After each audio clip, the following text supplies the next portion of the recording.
Well, after a long summer's break, we are back racing for the Bohlin Svenska Eracingligan's Oval Series. It is season 8 as this championship wraps up once again to start a new season. It's going to be so much fun. We are back. We've got slightly different situation to what we had last season, but as ever, the drivers are out on the track and they are trying to go as fast as they can. We have a slightly different schedule this time around. Instead of having the one long season throughout the year with the playoffs at the end, we have 2 shorter seasons. So we've got season 8 now before the end of the year, and then we'll get to season 9 as we get into 2026. This is where we stand.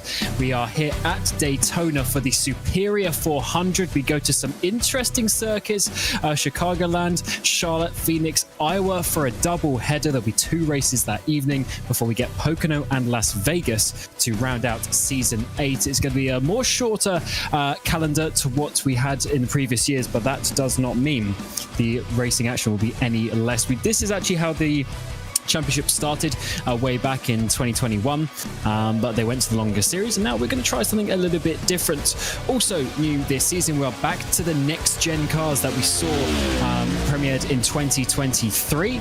So we have slightly different to the Xfinity car that we had last time around as well. So a little bit different for the drivers. And also the next big change is we have yellow flags, cautions at the stage, which is very interesting indeed. That was always a bit of a talking point last year where we stayed green flag throughout the whole race, whereas now we do have that caution, which will just change a little bit how we have the strategies for these drivers. Once again, it's myself, Cameron Roger, and Ewan O'Leary alongside me in the commentary booth, and of course Hugo Louise on the production of this RaceSpotTV broadcast as we bring you to the qualifying session. Ewan, the new season gets underway, and let's see who's going to come out on top.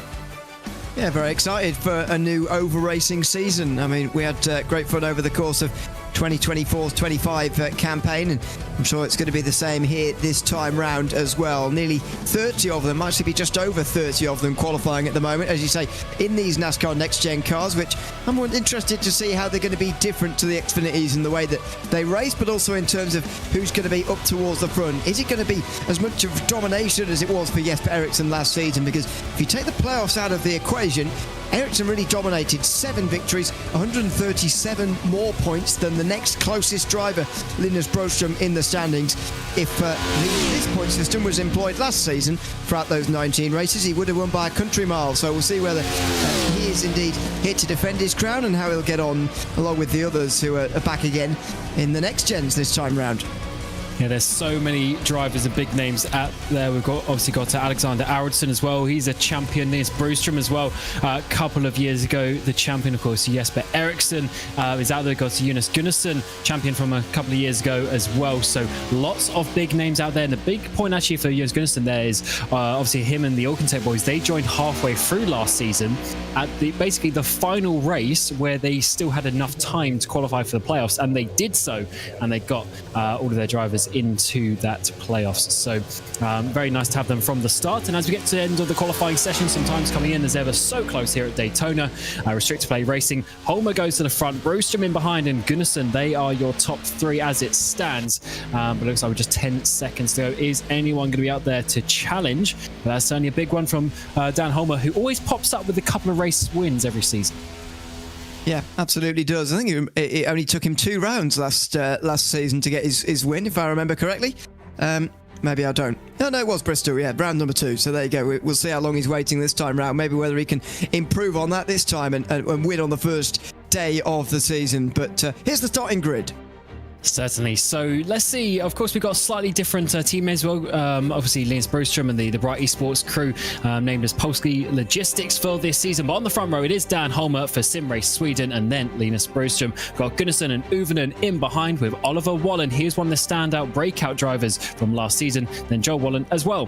Kjellberg and Lundberg are on row 4 with Hana and Lindoff on your 5th row. Hockenschott and Hagman are Hagman number 12 in P12 as well. Forsberg and Fredrik Ek there in the top 14 before Bauke and Lundqvist there inside your top 16. Fredriksson and Erling your top 9 rows of the grid, all less than a tenth of a second from pole. Nicklas Hellman, Kenneth Tier come next with Jesper Eriksson down there in P21. He's got some work to do.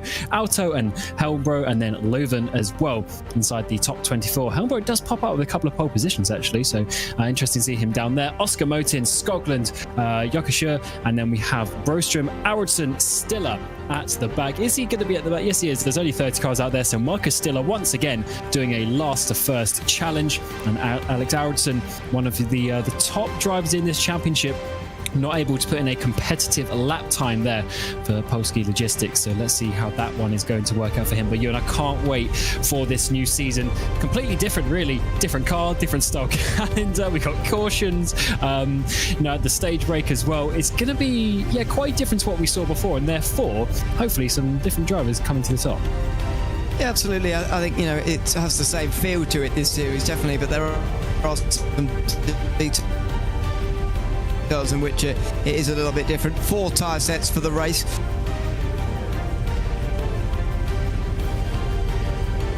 As you can see there, with the to 32 laps, which means we'll maximum you won't be able to make it to the stage, I should say. That's a long way out to lap 40 to get 25% more out of your fuel tank. There's a couple of green white checkered attempts as well if we require it. I think we did require one at Talladega last season, if I remember correctly, but hopefully we don't need those at the end here. So the concern I do have with that caution at the stage break, I'm not really a fan of it, to be honest with you, but it really eliminates some of the strategy we could see through the first part of the race. Effectively, you sort of split the first half of the race into maybe 2 laps of 20, certainly a one-stop first part of the race, and then the second part, 60 laps, is also one-stop race. It really eliminates strategy, unfortunately, which I think is a bit of a shame to see. But we'll see. It could surprise us with maybe something we're not expecting, something different from this format. But yeah, I must say I'm not a fan of bringing the caution out when the stage is finished.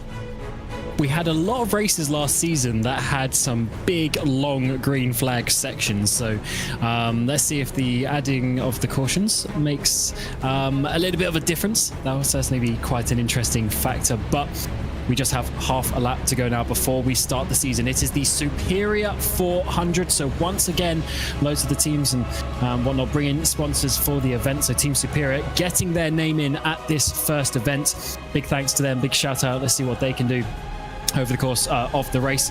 And as ever, we got some new names and new teams going out there, but the same crew remain and the same names remain. We've got Holmer, obviously multiple race winner in this championship. Broström, he's a champion. Gunnarsson, champion as well. Tony Uvnen, one of the more experienced drivers. And then the young hotshot of Oliver Bohlin, who was really having a breakout season last year and just fell short in a few areas, but I'm sure he's going to be coming for this championship, as it is only 8 rounds long. We have the doubleheader at Iowa, so there's only 7 evenings of racing and not very long to get your points in. But the formation lap comes to the end, the pace truck will pull in, and the new season of the Bohlin Svenska Eracingligan's Oval Series for Season 8 will get underway with Dan Holmer taking the green flag as we have 100 laps of race. Daytona International Speedway, lovely start from everyone as the engines roar coming down that front stretch in towards turn 1 for the first time. Of course, you've got the restrictor plates. There's going to be a lot of bump drafting, everyone trying to position themselves nicely,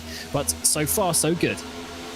Yeah, and hearing from these drivers before the race about how weirdly these cars can behave sometimes in the draft is going to make things very, very interesting indeed to see how they interact with one another. Here they come down the backstretch. Broström on one side, Holmer on the other, looking for the lead. A big push there from the 33 on the inside. That is Gunnarsson trying to get that low line moving as they work their way through 3 and 4 for the first time of asking. The lanes are pretty even, though Holmer just gets a car length or so ahead. Got to obviously choose at one point. Do you swap lanes or do you keep with the push that comes in behind? We often end up getting down in towards a single car.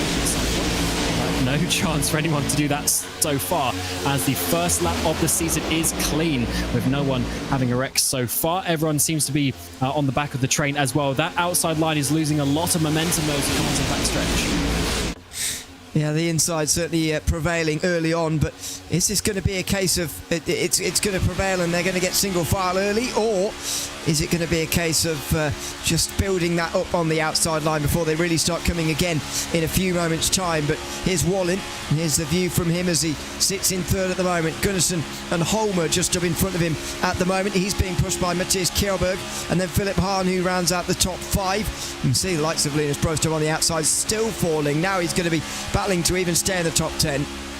Well, I think fuel numbers is going to be an interesting one. You touched on it earlier. So we're looking at fuel to last around 32 laps, 30 if you're out the front, and 35 if you can save. So if Linus Broström wants to be out the front in terms of his line, but then also wants to save a bit of fuel, I guess might be slowing down a little bit, trying to be pushed along. But as ever, it depends on the gaps between the cars in your line and if you can try and push each other along nicely.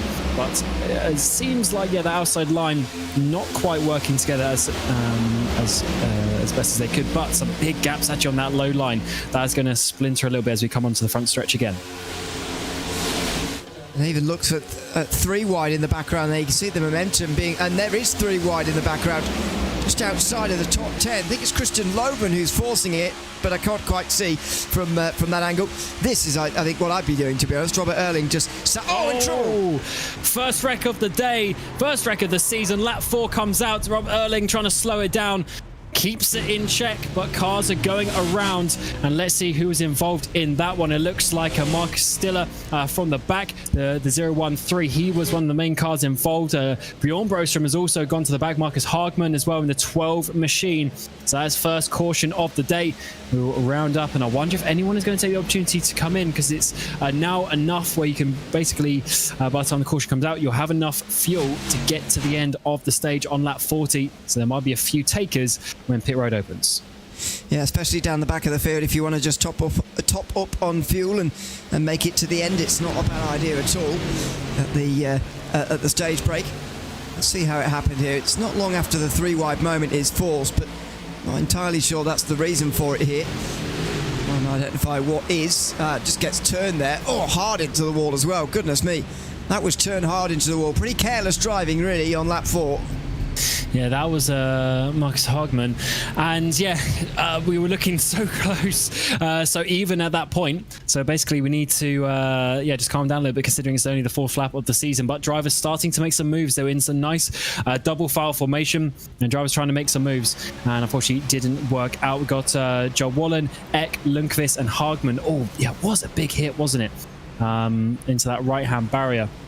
Fortunately, looks like everyone's going to be able to continue on. As I said, those 4 drivers have gone into pit road. Hagman did go a lap down, though, so he was the one with the most damage from that one.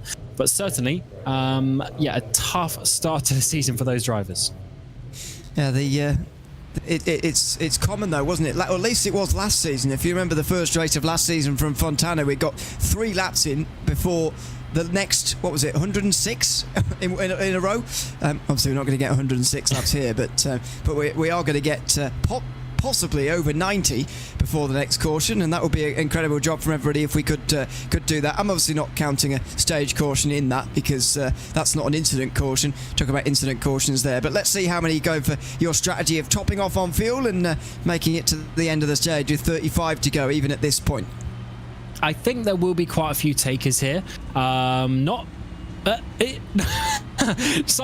who was that? Was that Oliver Wallen was the one in the end who committed Hockenschott as well.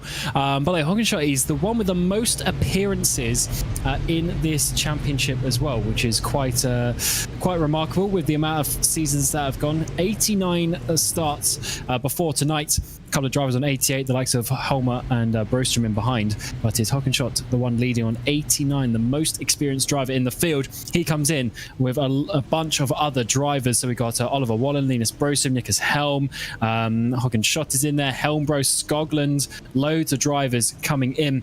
But the likes of Holmer, Gunnarsson have all stayed out. Even Jesper Eriksson has stayed out as well, his teammate Lindhoff as well. So a bit of a 50-50 split there with those who stayed out and those who didn't. Yeah, I think some of the guys actually staying out will be hoping that they can actually save enough fuel even without stopping, save enough fuel in the cautions and then hang around in the midfield towards the back maybe to try and save that little bit of fuel. You don't have to actually use very much throttle around this circuit if you're back in the pack. So I wonder whether some of the guys are going to start to employ that strategy as well. But I mean, I'd be very tempted, to be honest, if I was in this race, to really hang around at the back early on. It depends how much you value those stage points. You've got to be in the top 10 to get those, of course. But I'd be valuing the end of the race a little bit more. To do that, you've got to avoid the big crash. And again, to do that, I think you've got to hang around at the back of the field and just try to stay out of trouble. You know the big crash is going to come at some point, so you've got to avoid it when it arrives. Absolutely. So interesting times here. I'm also, I want to see if there's any, I guess here is a little bit less important, but as the season goes on with the next gen car, how the tires progress as well, because what we saw last year in the Xfinity car was the tire drop off was absolutely ridiculous. And with those long green stretches we had last season, we saw a lot of tire strategies coming into it. It was one of those where those who could either conserve their tires a little bit better or in general just out strategize and be faster at the right time, that was very important. But of course on a track like this, a little bit less so important. But they do only have those 4 sets of tires, aka a 3-stop. And if you're looking at doing a 1-stop before the stage, another one at the stage, and then another one to get to the end, that is your 3 stops and your 4 sets of tires, and you don't have any left towards the end. Yeah, exactly. You've got to be very, very wary of that, although, as you say, this circuit won't be one of those that tyres play a huge role at all. I think the first race where it really will be a big factor, I can't really see it being a big factor actually in 2 weeks either, but Charlotte, Phoenix, Iowa, Pocono, Las Vegas, they should all be pretty big circuits for tyres. So, yeah, we will see what the interaction is when we get to that stage. But, with this stage break and the way that it's going to work now, the general trend is going to be towards shorter runs here, so short run speed is going to be a lot more required. I mean, we saw some really long runs last season. As I mentioned, over 300 kilometres to the finish in round 1 last season as well. At the end of the Kansas race, we had a very long green flag run, and at the start of Talladega, actually, the week after that, a very long green flag run to begin the race. These things are going to become less and less of a thing as, unfortunately, we bring everybody back together again for the stage, because Lena's told us beforehand that people were saying there weren't enough cautions before, which kind of surprised me to hear, I must admit.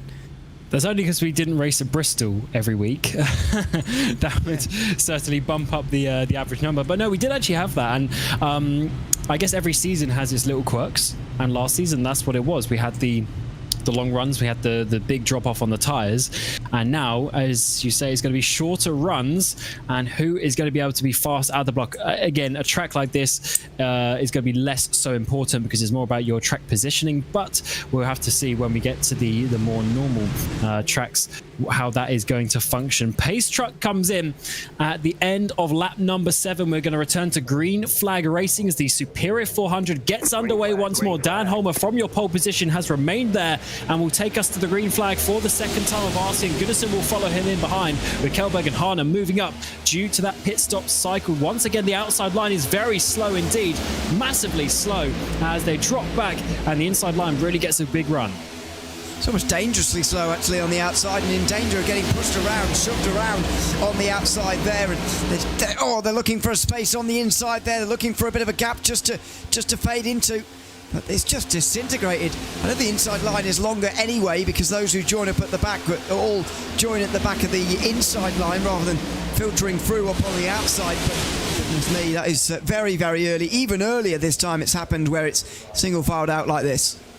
Yeah, no one wants to be on that outside line tonight. I think this is definitely more of a sim racing thing. In real life, it's very, quotation-wise, easier to hold that outside line in sim racing. I don't know if it's because of the latency or just people wiggling around a little bit more. It's very hard. There's all the sim race Sweden cars, though I say that. They group up, they go to the outside line. A lot of team communication there with their various teams that they have. Of course, they've got the academy teams, such as the pro team, but it looks like the 5 of them on that outside line trying to make something work. Of course, their sister car of Dan Holmer leading on the inside. Yeah, that's very interesting, isn't it? And maybe if they get side by side, then that could be an interesting dynamic. But how far are they going to get here with teamwork? Is that what it's going to require here? Because not every team has 5 willing team members to form up on the outside. Oh, and it's 3 wide again. Is that the same car making it 3 wide again? And there's trouble again. Certainly is, and that is going to be Leuven. And I think I didn't quite see the other car, but it was definitely Leuven. I think it was the car coming across. He was trying to make it 3 wide. We do stand a green flag, though. We have not gone to caution, and it seems like they are going to be coming on. And it looks like Leuven has gone back to pit lane, and his Hocken Shot, I think, was the other car involved in that one. But we stay green. Let's see how it happened. It's just a bit unnecessary to be forcing it 3 wide this early, isn't it? And Leuven comes down on Hacken Shot there, who gets away with it in the end. Leuven's the one who hit the wall. I'm not entirely sure, but I reckon Leuven might have been the one who also made it 3 wide earlier on in the race, to just preceding the first caution as well. So, yeah, not smart racing in the first 10 laps of this race, that's for sure. Yeah, it's just a little bit too aggressive, really, and that has caused actually a little bit of a breakaway as such from the peloton. There's 5 or 6 cars off the back. Unfortunately, they would have had to slow down because of that, and they've lost the slipstream, so that is not ideal for their race chances. If the Sim Race Sweden cars, they're going all over the place. Are they trying to get down, or are they just losing a little bit of sync there between the drivers? Then maybe that's what it is. But the 5 of them, they're going to need to basically check up and get back in line, because I don't think it's quite working, them being on that outside. But let's see how it works as the laps progress. But that inside line is definitely much faster. Yeah, it is at the moment, but we haven't really seen any good teamwork happening on the outside. I know it absolutely can be done. When you get some momentum on the outside, it feels like actually it can't be stopped. But the Sim Race Sweden guys might well just give it up now for a moment and drop back in. There they go. They all drop into line there on the bottom. So single file all throughout the front group, numbering 21 at the end of lap number 11. That was a nice little shot there of the 5 of them moving down in sync to the inside. So there's definitely communication there, but it didn't work. They tried it to the outside line. The problem is they've gone to the back. However, in certain cases at Daytona, that doesn't really matter so much, especially when you know that there is a stage caution coming and everyone will be bunched up once again. But you do want to be trying to get some stage points. While they don't matter in terms of a playoff situation like we had last season, they do go to your overall points, and as ever in a points championship, every single point counts. So if you miss a handful of points here and there over the course of the season, that could be a factor when we get to the end of an 8-race calendar. Christian Leuven only spent a few seconds in pit lane, by the way, and I think that is him who's now running just up in front of these leaders. So hopefully he stays high and gets out of the way of these guys coming through, because he's about to go a lap down for the first time. First driver to be properly lapped here at this super speedway. Hacken Shot won't be too far away from doing the same either, because he was very, very delayed in that incident. But let's see what he decides to do here. He does go high. The Sim Race Sweden guys, though, are up high again, so we'll see what they do. Yeah, they made a second line once more. Are they going to be able to get through on the 6 car? That is the important factor. We can't see him just out there. He is very slow on that outside line, but keeping well to the right-hand side. We actually get a couple of Sim Race Sweden cars just file in there for a second as they try to grab onto some slipstream. I wonder if they're going to try and actually someone's been left out to dry there on that outside line. One of the white cars might be Tommy Auto there, but actually finally is able to get back in check. So the 41 of Bjorn Broström has got in there, and he's sort of split up that pack just a little bit for now. So you can see how it groups up at the front here. You can certainly see if there's a coherent and sort of cooperative outside group, they can definitely get something to work here. But at the moment, it's just not happening. And I guess the problem when they all qualify up the front like this is that the fast guys are actually all up the front, and it's sort of almost the same thing you see in road racing, where the fast guys are all around each other and the slow guys are all around.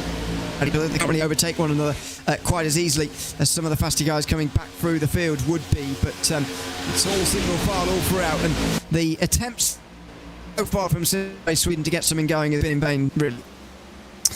Yeah, it's a big shame that it hasn't worked on that outside line, but again, at this point in the race, you're not too worried about that. I think the fuel mileage is going to be the biggest thing. So for these guys at the front who've stayed out, they basically need to get to the stage now, because there's going to be a caution anyway. So if they pit before, a couple laps before, they're just going to pit again during the stage. It's kind of just a bit of a waste. They're just going to go to the back. So they need to try and make this work, and there is probably some fuel games going on. And once again, the stage is at lap 40 today, but we are only expecting fuel to go about 32, 33 laps. But we did have a caution on lap 4, which was able to help these drivers get a little bit further into this first part of the race. Here's another bit of lap traffic as well that could play a big role. Hackenschott, who pulls up to the high side, and now we'll be battling with Christian Loven for the lucky dog position, you would imagine. Although Hackenschott does not have the double file to sort of sneak into that Christian Loven did at the time, unless SimRace Sweden try and use this as a moment to attack, but I'm not sure that they will do with the lap car on the outside. With such a long line, though, Schott to be able to get himself in line somewhere. He could have dived in there if he wanted to, but decides not to. There are some breaks in the group starting to happen here down on the low side, and again, there's probably a lot of guys out there hanging around saving fuel at the moment, trying to make it to the stage break. But if you lift off too much and lose the slipstream, that's never good indeed. As we see Matthias Kjellberg here, he's looking very calm actually at this moment in time. You can hear him having a big lift off there on the exit of 2, and once again down the straight there, just pushing Dan Holmer along, trying to save a bit of fuel at this moment in time, being very calm and patient, which is exactly what we want. We saw a couple of drivers being a little bit too aggressive, causing some incidents so far, because we have had 2 incidents, only 1 caution though. The second one was not, or did not turn into a caution. So we are continuing under green flag racing conditions here. Dan Holman leads for now with Jonas Gunnarsson, who has good track record, but he unfortunately doesn't have many teammates this time for Alcantech. We had 4 or 5, we had even 6 cars from Alcantech back at Talladega a couple of years ago, having a big train, helping themselves. But this time around, he doesn't have his teammates pushing him to a playoff position like we saw about 6 months ago now. Yeah, absolutely. It was a great end to the season. Great drama at the end of that season at Phoenix. In the end, Jesper Eriksson was able to just about hang on for the title, and a deserved title it was as well at the end of that long season. He won 7 of the races, of the 19 races in the end, far and away the most of anybody throughout the season, but he's been hanging around in the mid-pack so far, and indeed is now down towards the back with his teammates. Jesper Eriksson currently running in 18th position. Right, so not the greatest start, but it's always very, very difficult to get your season underway at Daytona, because it's such an unpredictable racetrack. I mean, it wasn't our opener last season, so we don't have a comparison, but yeah, it's very, very unpredictable to begin with. It certainly is, and everyone is keeping it calm for now. I think the fact that we've gone to single file formation is definitely helping that indeed, and also the fact of when the caution was perfectly timed for everyone to save a bit of fuel. We still have SimRace Sweden trying to make something work in the background. They just haven't been able to get that line pushed up. The problem now is that they are so far behind as well. If you're sort of 5-6 car lengths, you probably can make it work. They're literally what they now going to be about 18 cars back in the line. So there's a long, long way that they need to push up the field. But they're making it work actually. As we come through turn 2 now, making up a few positions. This could continue on if they keep pushing each other. Exactly, you've got to get closer here. I don't know who we're riding on board with at the moment, but you've got to get closer to Jesper Eriksson and continue to push him. They're going to make their way up the outside though, and they're going to just continue to move, and that will look at this into the corners, especially as the others are lifting off just a little bit. It's Tommy Alto we're riding on board with. They're just lifting off a little bit, and so it allows these guys to run right round the outside. It allows them to just pull alongside. Yeah, so this is what I mean about momentum. It snowballs, and some of the guys on the inside who are a bit further in front are going to start to see that on the outside and think, I might well give that a go as well. Yeah, they've got a huge run now, actually. They're working their way up massively. I think this is a point in the race where maybe the SimRace Sweden cars were saving for a few laps, and now the driver at the front of this is being absolutely pushed. So they're up to, what's that, about P5, P6 on that outside line now. And Scott Fredriksson, I believe, is leading the way as they get a huge run here as we come down the back straight. I was saying it wasn't working for them, but now the SimRace Sweden cars are pushing to the front, and this might be their opportunity to get there. They are doing such a good job. It's actually Oscar Motin who's off the front of this in the 94 machine, and now he's coming up to potentially lead the lap as we get to the end of lap 21. We all of a sudden have an outside fight here, and across the line, I think it was just Dan Holmer, but look at the run we've got. they might get all 5 of their cars here, or potentially Dan Holmer slowing down that inside line as well to try and get the 5 cars on the outside to drop in front of them. Yeah, I'm not sure how much slowing down he is actually doing, because nobody on the inside has actually jumped up to try and join them on the outside there. So here we go. Here's the moment for the front 5. Are they all going to stay together on the outside, or are they going to jump in front of Holmer? Here they go. So they all go. Yes, there they go. All switching to the side like a nicely choreographed dance move. And they're now taking up the top 6 positions over the halfway stage in this first stage, leaving that other driver out to dry there, which... well, they won't really care about, but that driver will feel pretty annoyed about that just being left up there, and they're going to go backwards. Look at what happens when you don't have the momentum. Teamwork makes the dream work, and that is what we love to see. Took a couple of laps, but they've now got all of their drivers to the front, which just shows you actually, Ewan, how much everyone else was saving for those 4 or 5 laps there, where not a lot was happening. As soon as a couple of drivers, they decide they're going to work together, they're going to get to the front, it is possible. So if a few drivers team up on the back of this line, they can do exactly what Sim Race Sweden just did there, but you have to have the communication and the prowess to be able to bump draft yourself in the right way, slow down that inside line, and now they are pulling away to the front. So is this Oscar Motin with some speed and being pushed by his teammates, or is he being a guinea pig and sort of using up his fuel to try and pull his teammates along? Currently they got a 1, 2, 3, 4, 5, 6, and that'll be a big one for the stage. No, he does pull out, so yes, he was pushing, helping his team. And now he's got to pull back in. So look at the gap that Tommy Alto is going to just give there. And now he'll accelerate into it, make sure there's no gaps that open for good. They'll just close things up here. There's a real exchanging of the lead here to try and give each other the opportunity to fuel save enough. Now, of the front 6, none of them have been in the pit lane, so I wonder whether they are actually realistically thinking about going to lap 40 here, or whether this is just a ploy to try and keep it relatively even between the two, so they'll come down pit lane together a little bit later on. I'm not entirely sure what the objective is here, really, if they're not going to be saving to the end. Maybe with that caution going all the way to the stage without stopping is more possible, but I'm personally a bit sceptical.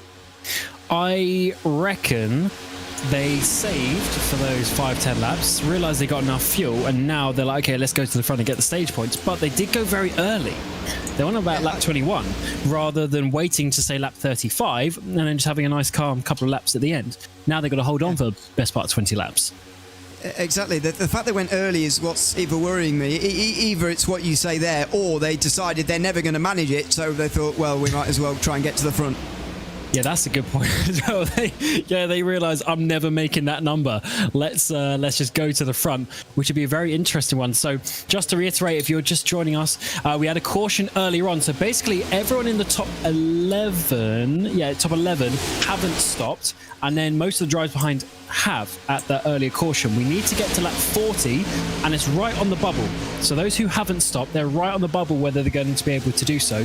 Those who have stopped, basically guaranteed. So it's one of those situations where for Sim Race Sweden, they're now pushing. Is that because they realise they can make it to the end, or is it realise that they can't and they need to make another stop anyway? If they do stop, then who is the first of the pitters? It's Nicholas Helm, who's in P12. He is the first person who stopped already.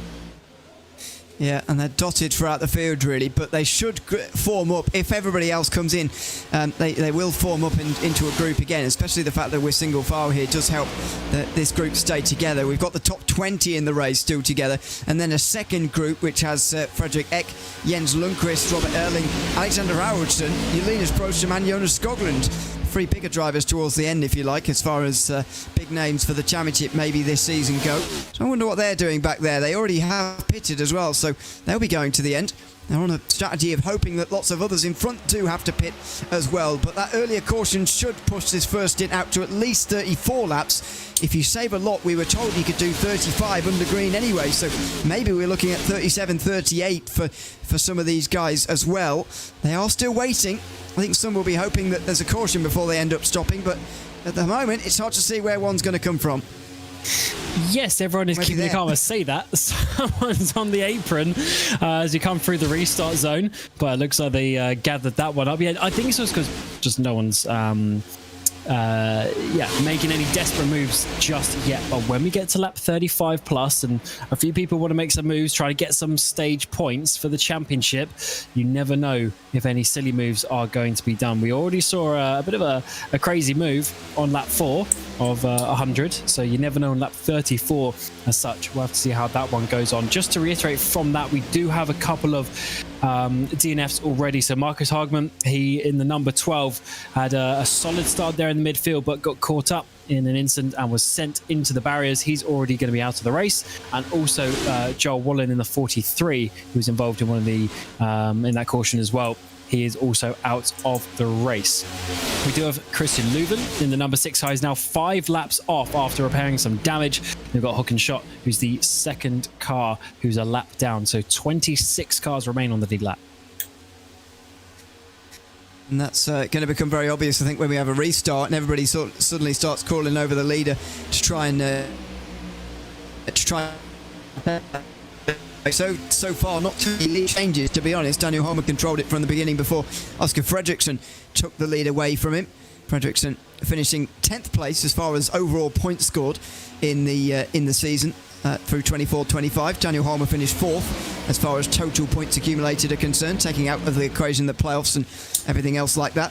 This is a total points accumulated season, so probably worth looking at those statistics really, because I mean, even someone like Linus Broström, who was pretty comfortably second as far as total points were concerned last season, didn't even make it to the final 4 in the playoffs. So it just shows you how different this season is going to look and how different it is just racing for points like a normal championship compared to the still slightly unusual playoffs. Absolutely, although you do have to remember we do have a 1 drop round. So it's your 7 best results out of the 8. So you do have the opportunity, if you have a bad start to the season, such as Marcus Hagman, but then your Joker card is played. And then you have to have a perfect 7 races if you want to win the championship. So drop rounds is certainly an interesting one to add into it. I am looking forward to a bit of a shorter calendar in this, because it's going to add some desperation potentially to those who are slightly below the level of winning the championship quite easily. They're going to have to try something, especially when we get a little bit later. We've got the Iowa double header. That's always going to be some good fun towards the end of the season. Round 5 and 6, so you never know what that is going to do. As you say, the playoffs, the fact of Linus Broström not getting to the final 4 is criminal, really, with the success he's had on iRacing, but especially in Bohlin Svenska Eracingligan. So I guess it's just that's just a format thing, but certainly nice that we have a total points scored season. It's, doesn't quite reward consistency, does it, the playoffs? Especially in the win and you're in situation. 14 out of the 19 races, Linus Broström finished in the top 10.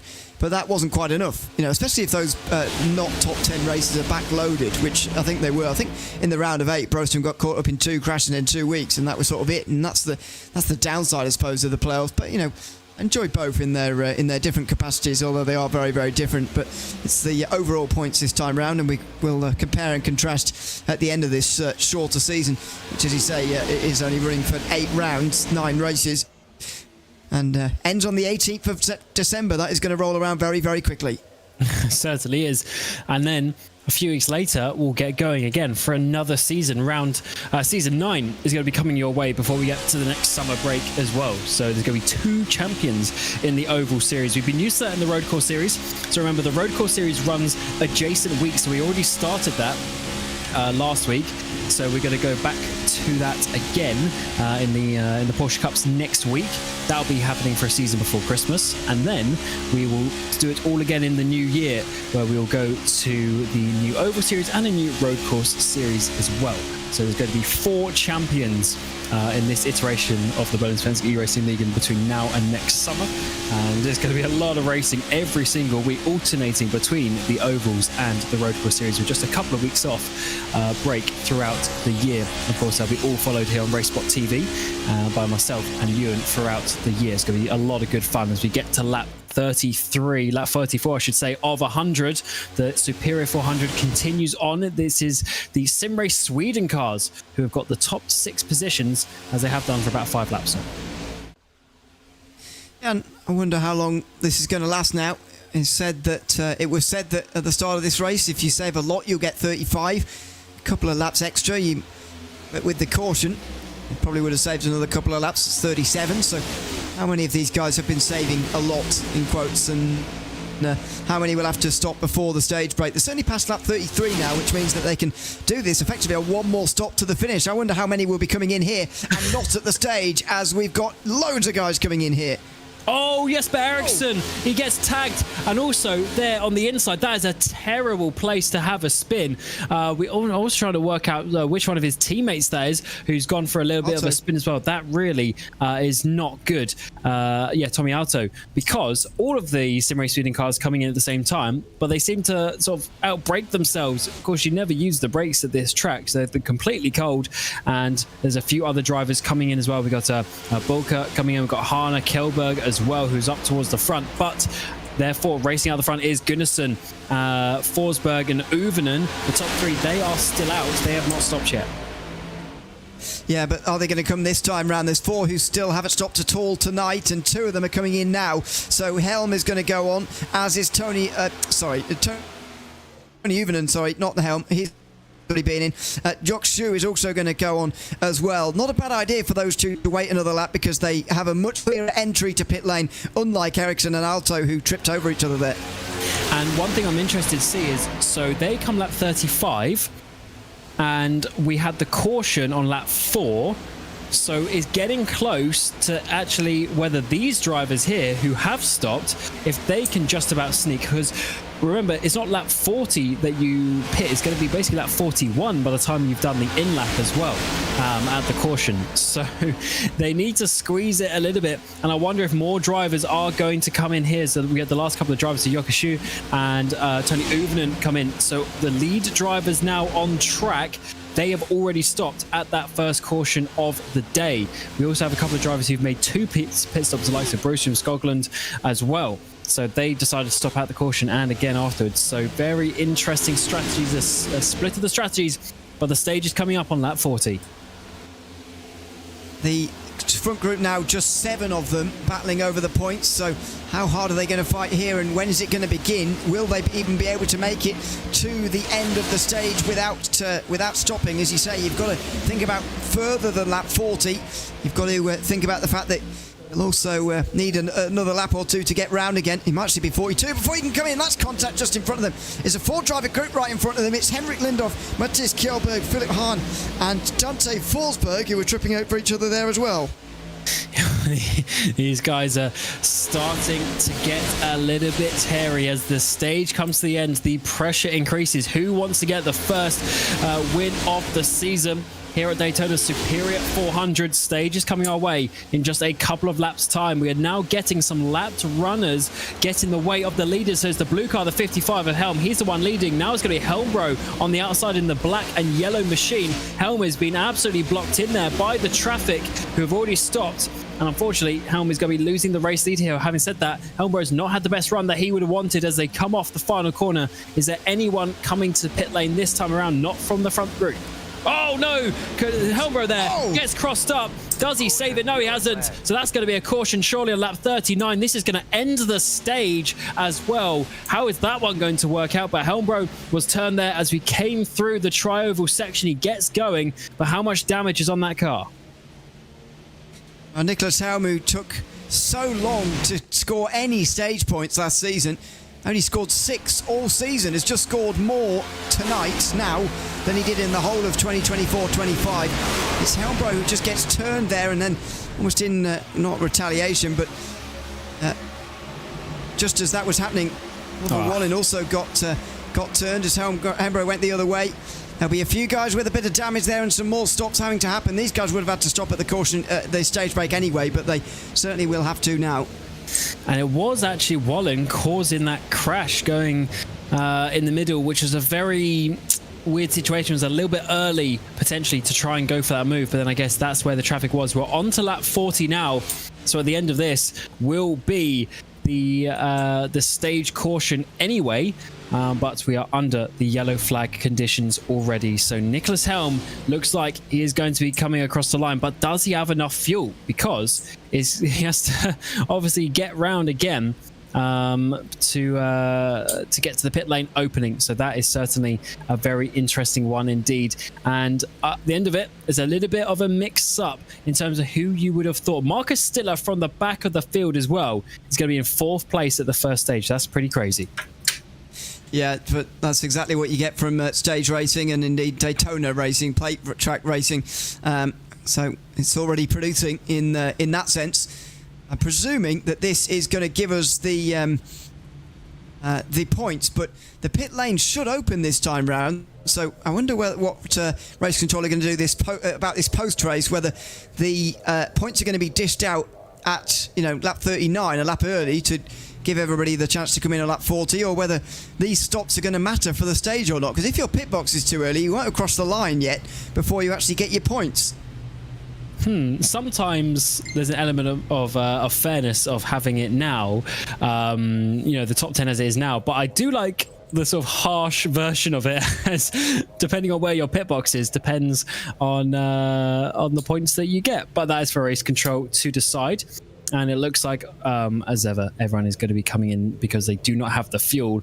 Anyway, some drivers have pitted fairly recently, though, so those who just did will stay out. But at the end of lap 40, as we come across the line into lap 41, let's see what the order is, because that is going to obviously decide the stage and therefore who is going to be getting the win. Because obviously Lundberg is leading the way now, but it's the drivers out there on the track. So it might actually be Jonas Gunnarsson who is going to get that, as I think he's going to cycle towards the front. But as the stage continues on, it's either going to be Helm or Gunnarsson. That's for race control to decide the first stage win of the season. But as the drivers get themselves back out onto the track, we'll get a few messages from our partners.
Welcome back to the Superior 400, where we are under caution for the stage here at the Daytona International Speedway. The first round of the season for the Bohlin Svenska Eracingligan season number 8.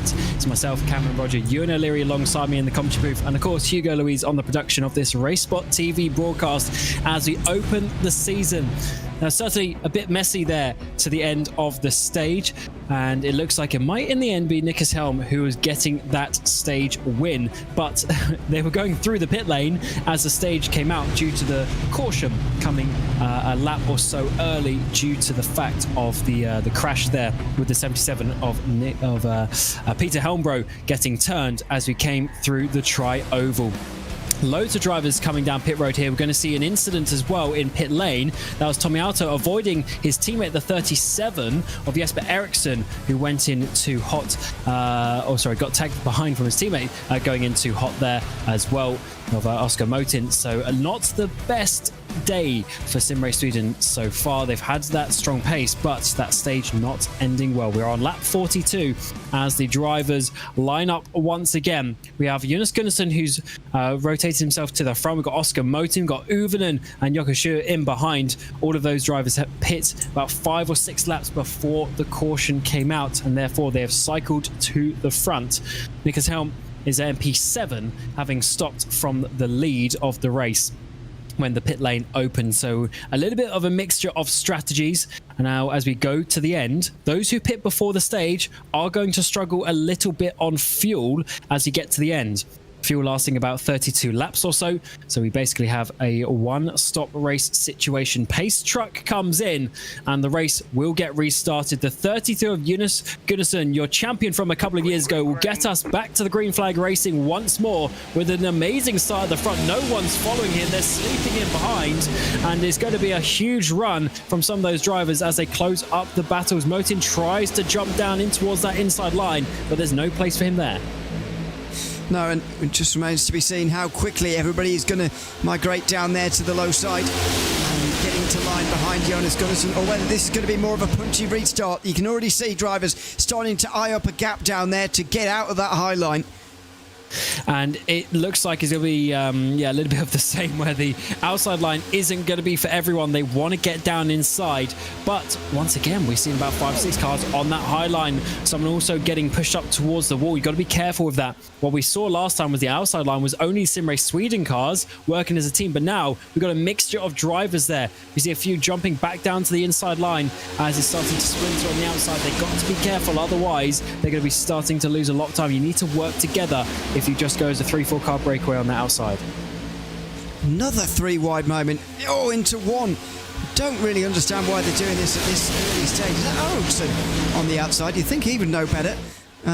He is in the wall almost, and he may have even been. He's now going to jump back down to 2 wide again, which is the sensible thing. As you can see, those Sim Race Sweden cars getting formed up on the outside again. The pit stops and the caution has split them apart, but it won't be for very long.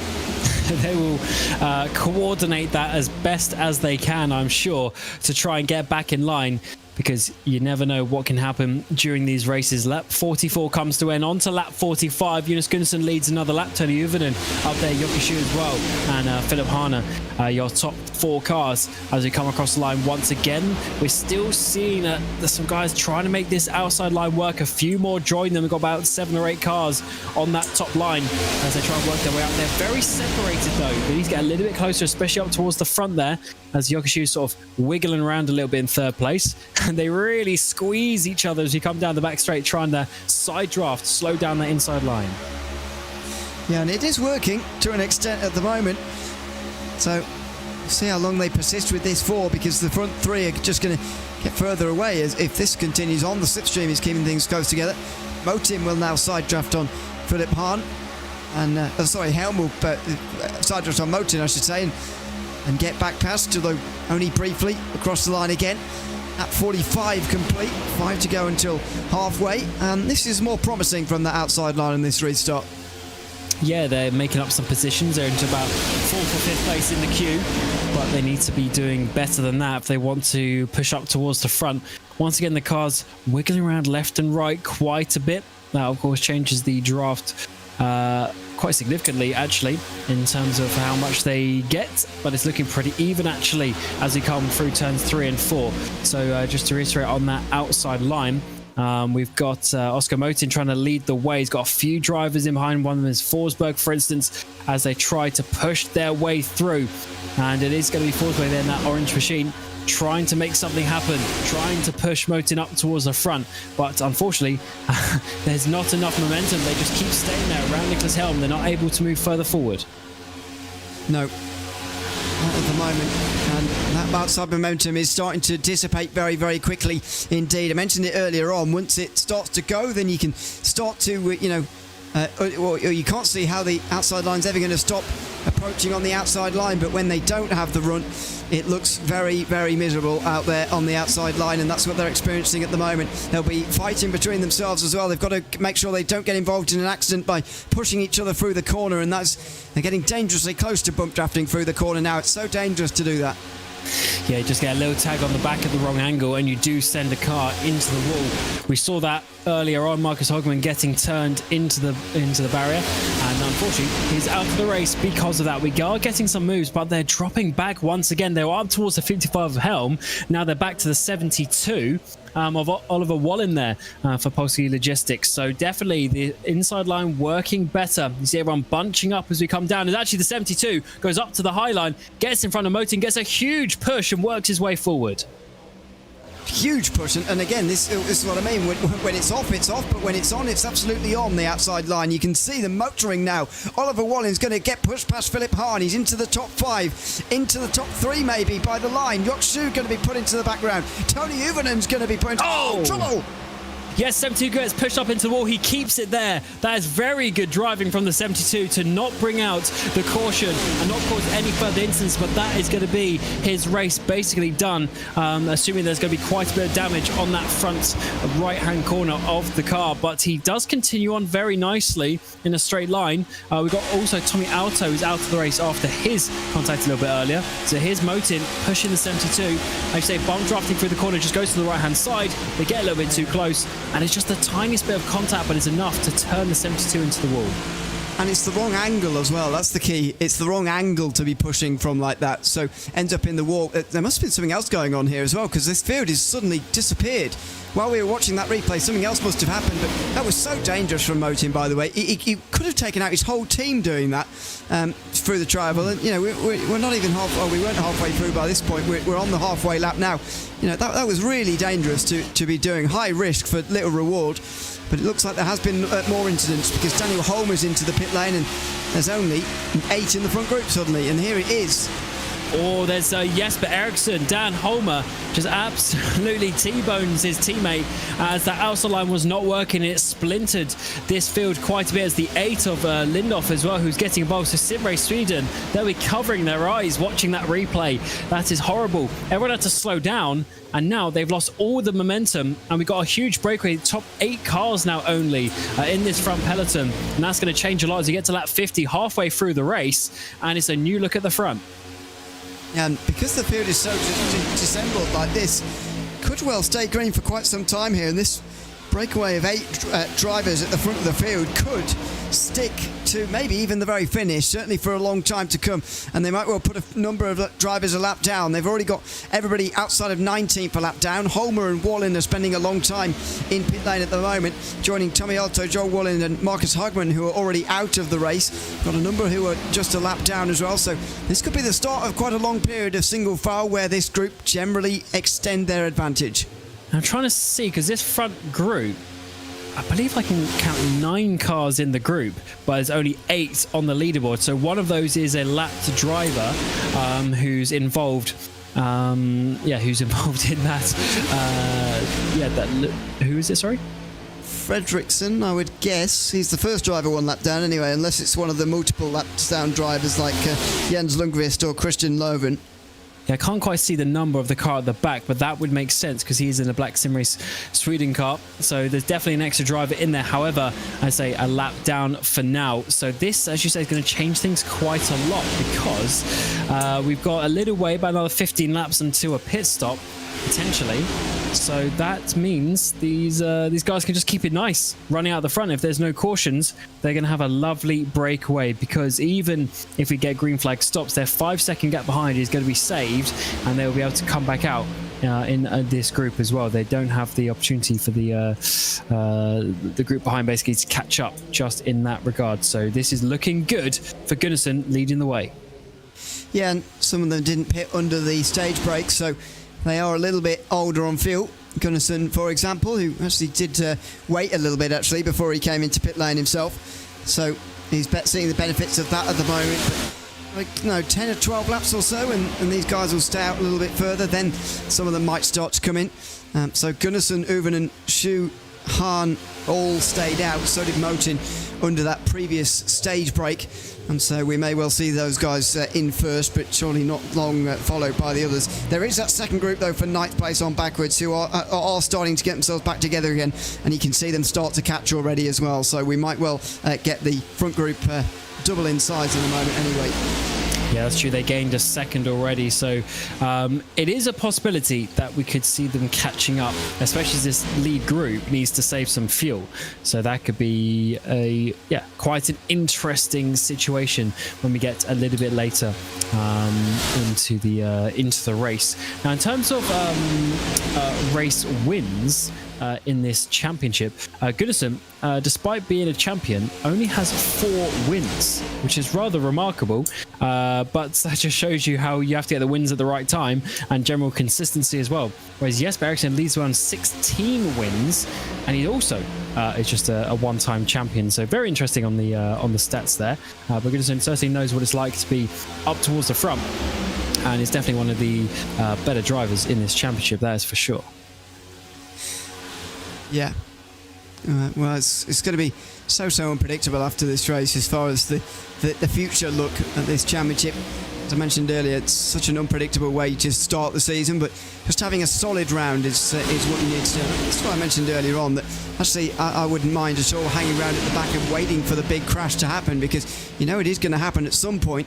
So just make sure you're not involved in it. Stay on the lead lap. Even just staying on the lead lap will get you a top 20 right now, and we're only halfway through. So it's I think anyway a decent strategy to employ, but clearly guys want to get out the front and race, and that's the aim of the game, of course. So we go on board with Alexander Arvidsson. They are starting to make inroads again on those in front all over again here.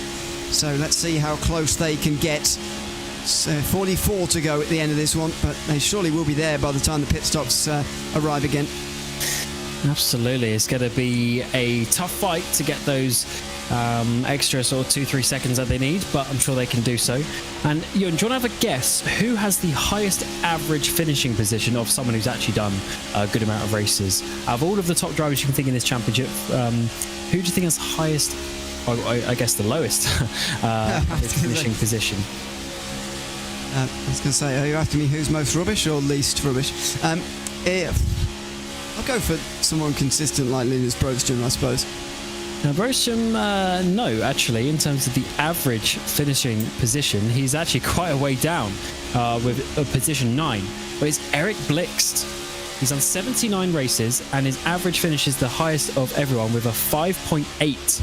That's quite something. It's a shame that he's not here joining his teammate Gunnarsson, but certainly that is a good one. Gunnarsson has an average of 7.7 for his highest finish. Not bad, is it, to have your average well inside the top 10? It does make sense for Blix, doesn't it? In the time that I've been here anyway, he's been sort of intermittently attending, which has been a bit of a shame, but when he does attend, he is absolutely on it. He was one of the drivers to feature throughout the latter portion of last season as well. Don't forget, after only appearing in the season a third of the way through, he did the final 12 races in a row, still ended up 8th in points, and really provided a big challenge to Jesper Eriksson, who was only just about able to hold him and his teammates off in the end. So that does make sense thinking about it, but sadly not here tonight. Indeed, but we are going on very nicely at the front here. These drivers are staying very stable in this front group. The last couple of laps as well, the gap between Gunnarsson and the leader of the second pack, Jonas Skoglund, two Eunices, has stayed about 3.8 seconds. But it's not just the gap between Skoglund and Gunnarsson that is important, it's the gap between Moting, who's off the back of this lead train. That is very important. Actually, I think we got a couple of extra cars there, a lap down, who are involved in this top battle, but still very, very interesting indeed how that one is going to work, as Uvenen pushes the 33 along down the back straight away. Yokoshu deciding to leave a little bit more of a gap there, but no reason for them to be pushing now just yet. As long as they keep the gap to Skoglund, they're okay for now, which is now up to over 4 seconds. Yeah, I think, Uvenen will have banked the fuel that he needs now, because he didn't stop under the stage brake, but he spent a long time behind Gunnarsson now, long enough that he will be able to make it home, I would imagine, make it to the lap that he needs anyway. So I'd say it's around lap 65 maybe, a little bit less to be absolutely sure. But yeah, he's starting to push a bit more now. And when you've got that incentive of a group homing in from behind you like there is for this group, a pretty similar sized group, you know that effectively you're the engine room as far as this group is concerned when you're Tony Uvenen. And Yokoshu is also sort of taking on that responsibility by getting even closer this lap as well. Indeed, and I'm just looking at the numbers. So these leaders, they've been out for 23, 24 laps now. So we go another 6 or so, and they're going to have about 34, 33 to the end by the time they make their pit stop. So they are going to have to be, save a couple of laps of fuel at least to the end if we go green. So it's not going to be full push to the end, but definitely it's going to be just about within reach. So they should be okay despite pitting before the stage and therefore extending their final couple of stints by a few laps. So we'll have to see how that one goes. But with how calm they're doing, I'm sure they're doing fine on the fuel numbers, especially as Skoglund has dropped off 4.5 seconds now off the lead. So they've lost about 7/10 in the last couple of laps. And then almost there's enough time for them to have had something go sort of seriously wrong back there. I don't think there's been any crashes or anything, but they've lost an awful lot of momentum. Look at that in the background. If there's any sort of double file, that will really slow them down. Absolutely can't afford this. If this race is going to stay green to the very end, and you've got to sort of always be thinking as if it is going to, then these guys are going to be a long way back, scrapping for 8th place or 9th place even, and they certainly don't want that. They've got to get a move on with trying to catch these leaders, although the pit stop phase will be a massive point for trying to do that. Indeed, as we see Peter Helmber here, he was involved in that previous caution, but he's up into 13th place. So that is the one benefit of having cautions, is you can continue on your race as long as your car is not totally messed up. And he is there for MHE Racing by Logo Cunyon, who were the sponsors for the last week at the start of the Road Course Series. Great to have them aboard again. MHE Racing had a solid season last year. Marcus Hogman really obviously the standout driver there in the 12. He got a lot of these stage points last year and was able to really push himself up towards the top of the championship. And another solid driver, Peter Helmber, he's been around for a long time.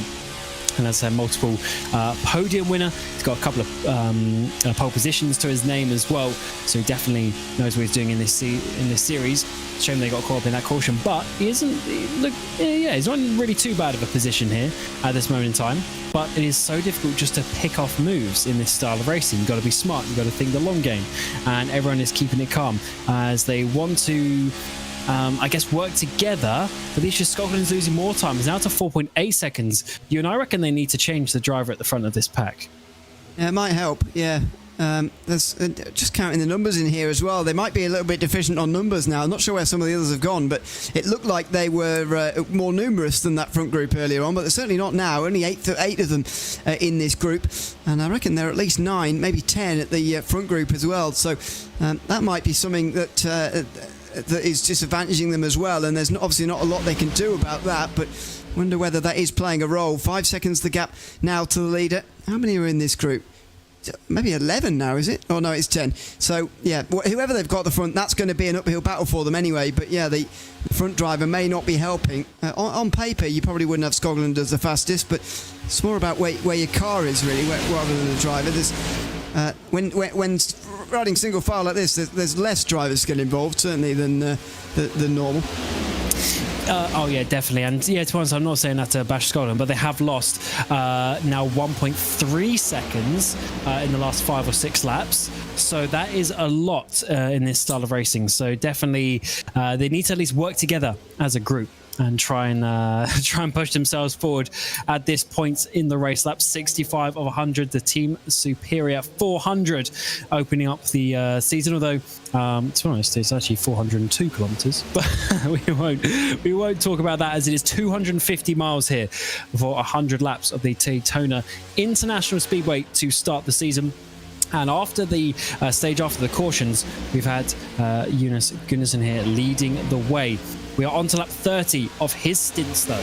So it's only going to be a couple more laps before we get a pit stop, and that could change everything. We've seen mistakes already coming in towards the pit entry, and then of course they've got to get to the end. 34 laps remain, which should be enough, but how much further are they going to go? This second group is definitely going to get to the end. They still another 5 laps or so. For the likes of Gunnarsson, he's a little bit tight on fuel.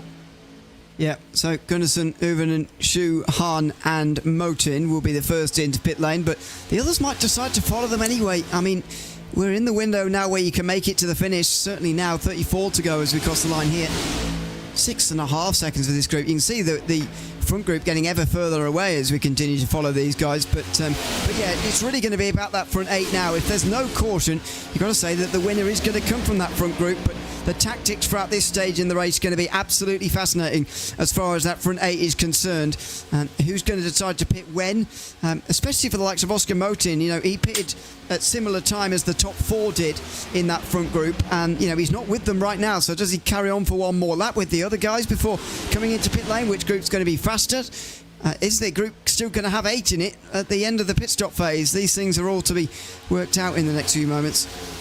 Yeah, the pit stop is always awkward because you sit here nicely, you got 7 or 8 cars in a train, then when you go into pit lane, there's so much variance that when you come out, if you're splintered, you can really slow down quite a bit if you don't have any sort of draft on that outlap from the pit lane. That could be very important indeed in terms of where you come back out in the train. But I don't think, I mean, we're up to 7 seconds now for Scotland. They really are slowing down. It's another 2 seconds.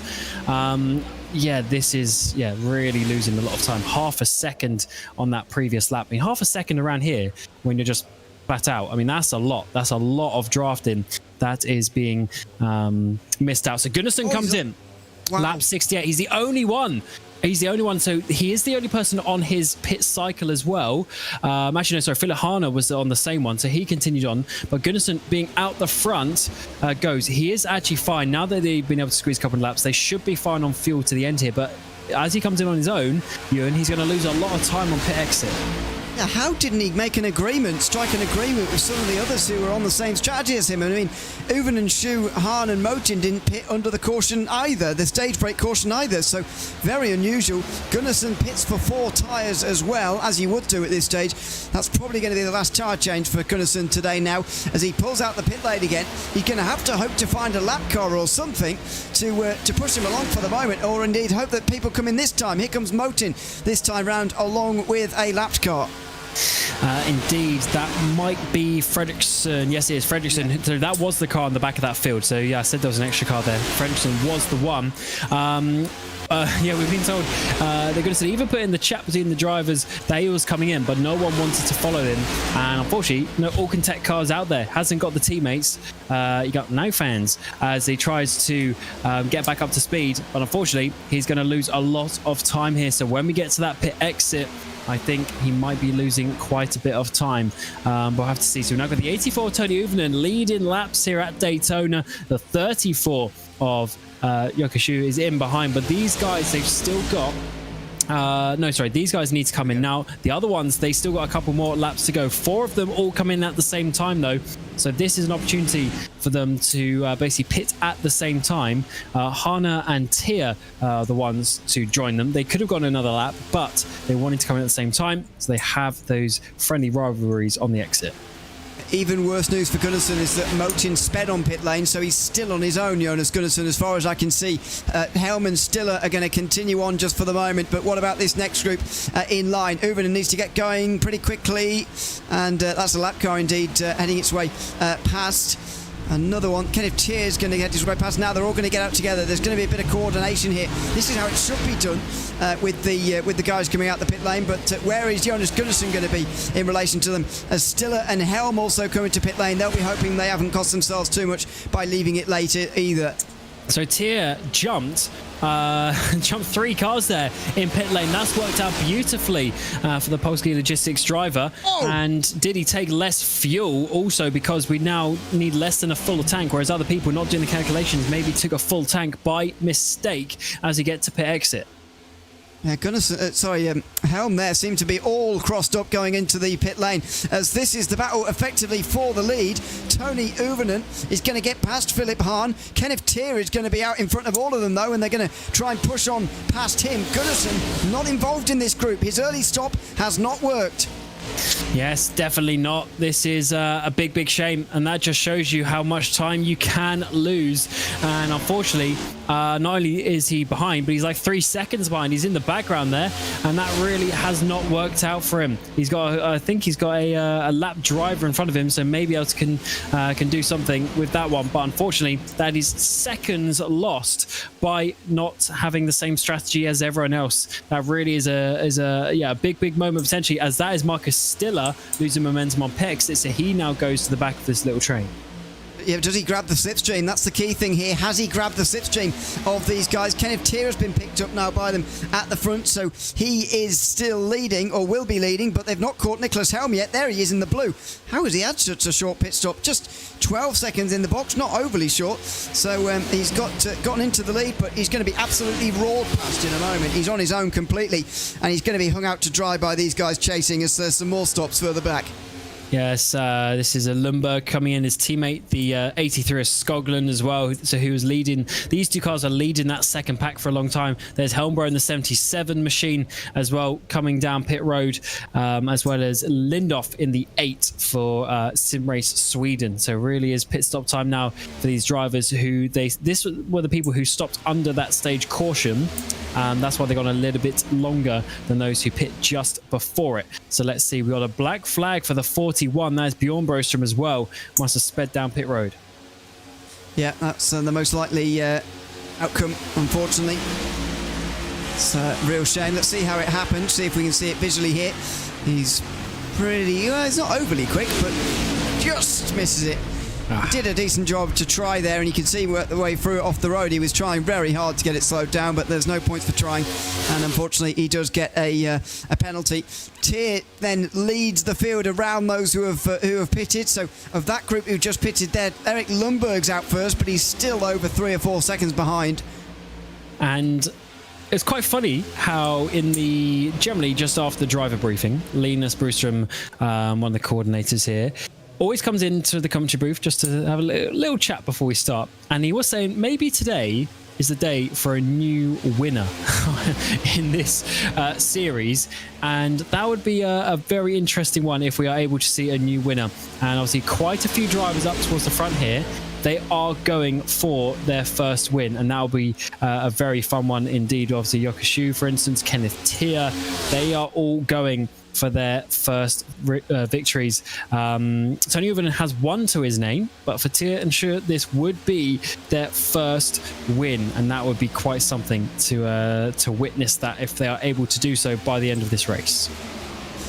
Yeah, it would be. But that's what you get from Daytona. That's exactly what this circuit brings. And it's always exciting here at this venue. Well, I mean, maybe you can advise me, Cam, but how can I convince people that green flag racing at super speedways is interesting? Everyone seems to want cautions and crashes, but I mean, how is this not exciting? This green flag stops. It's been absolutely wonderful so far. It's reduced the front group to 5, which, yes, it limits the amount of people who can win. Certainly, it maybe on one hand takes away the unpredictable result. But I mean, who would have predicted these 5 to be the ones breaking away from the rest of the field? It's been a wonderful second part to this race after the stage so far. Absolutely, you got to embrace the fact of a green flag race. I do understand why, because it brings, the cautions, they bring everyone close together. You get, multiple races within a race. It's always, about the attention as such, but the long game is where the best races, the best strategies come out. And last season we saw a lot of green flag runs, and it is those green flag pit stops really is the biggest thing in these oval races. Even just one green flag pit stop in a race like this, they're going to stop 3 times over the race, but just one is enough to separate things and make this very interesting indeed. As we see, it is a 5-car breakaway, but there's a few lapped cars there on the back of the top 5. So Nicholas Helm in the blue car, he's in 5th place, but there's a few cars behind who are getting involved as well. Lap 77 of 100, and Kenneth Tier in the 49 is leading the way. We have this on the lower parts of the screen. That is Lundberg in the 18 leading that second train, which is now 6.5 seconds off the lead. At one point it was 3.8, but now it's 6.5 for the second pack. Yeah, so So it's yeah, not looking good for anybody outside the top 5, unfortunately. I did see somebody pull out of line a few moments ago in the front group, by the way, to allow the front 5 to be the front 5 in that group.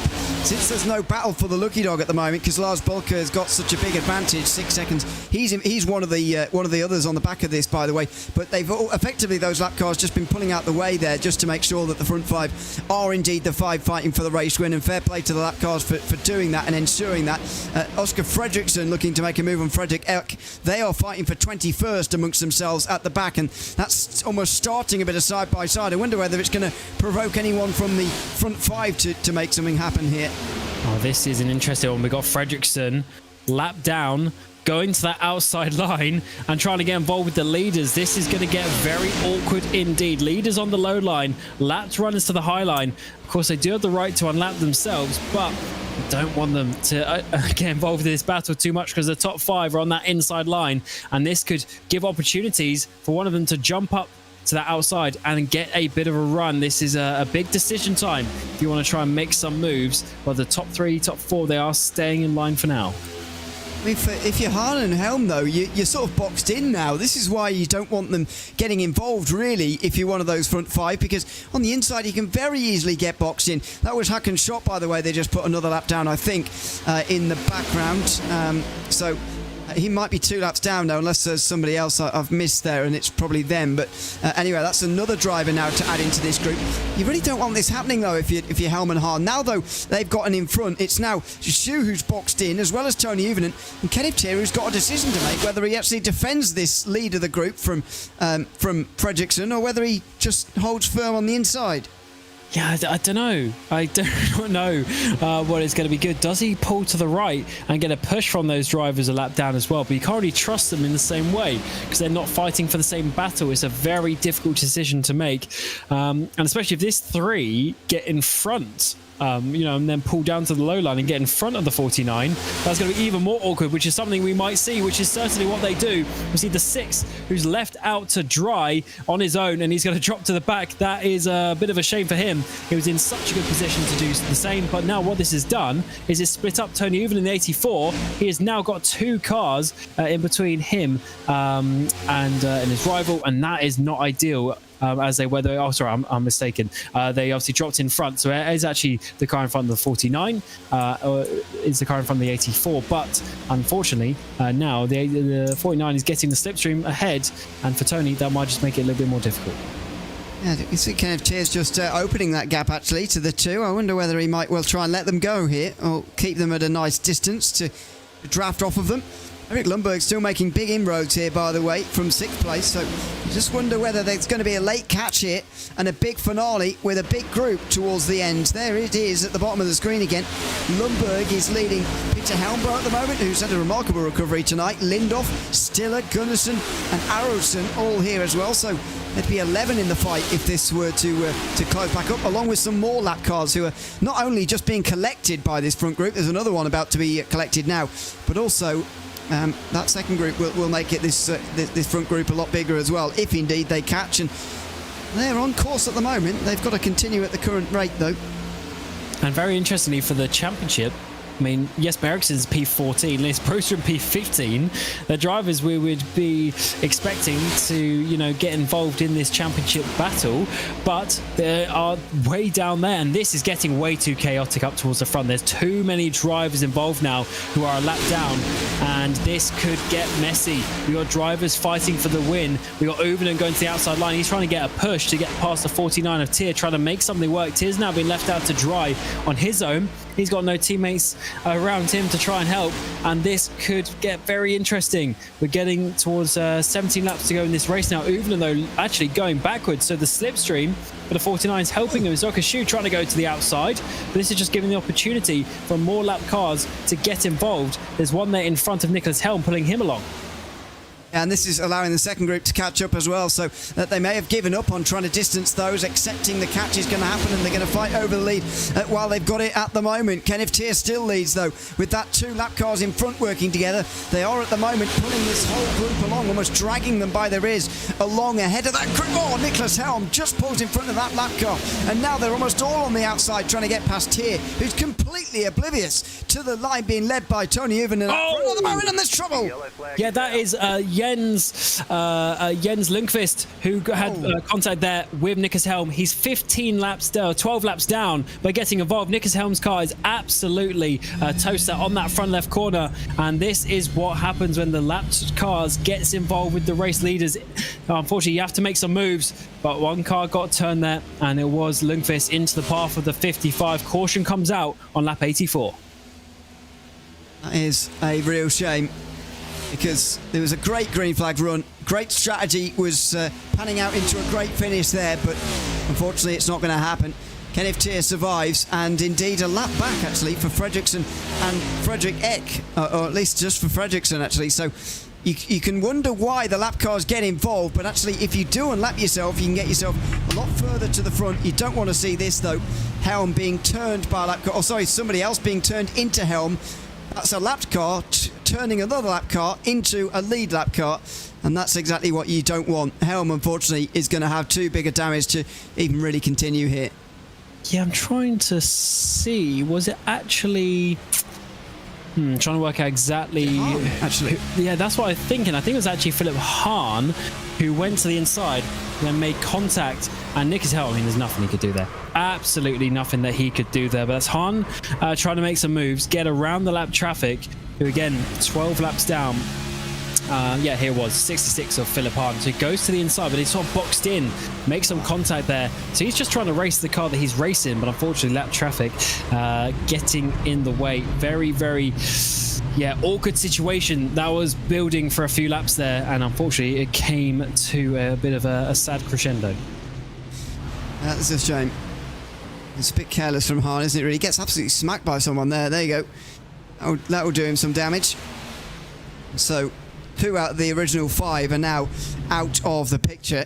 There are 17, though, still on the lead lap, and that is great news for this race. 21, so another 4, just 1 lap down. They're going to be scrapping over the lucky dog, because they'll believe at this stage, as Helm comes in to repair his damage, that this won't be the last caution, and they can get back around if there is another one. Yeah, now that everyone's bunched back up, I would say there's probably going to be another caution before the end of the day.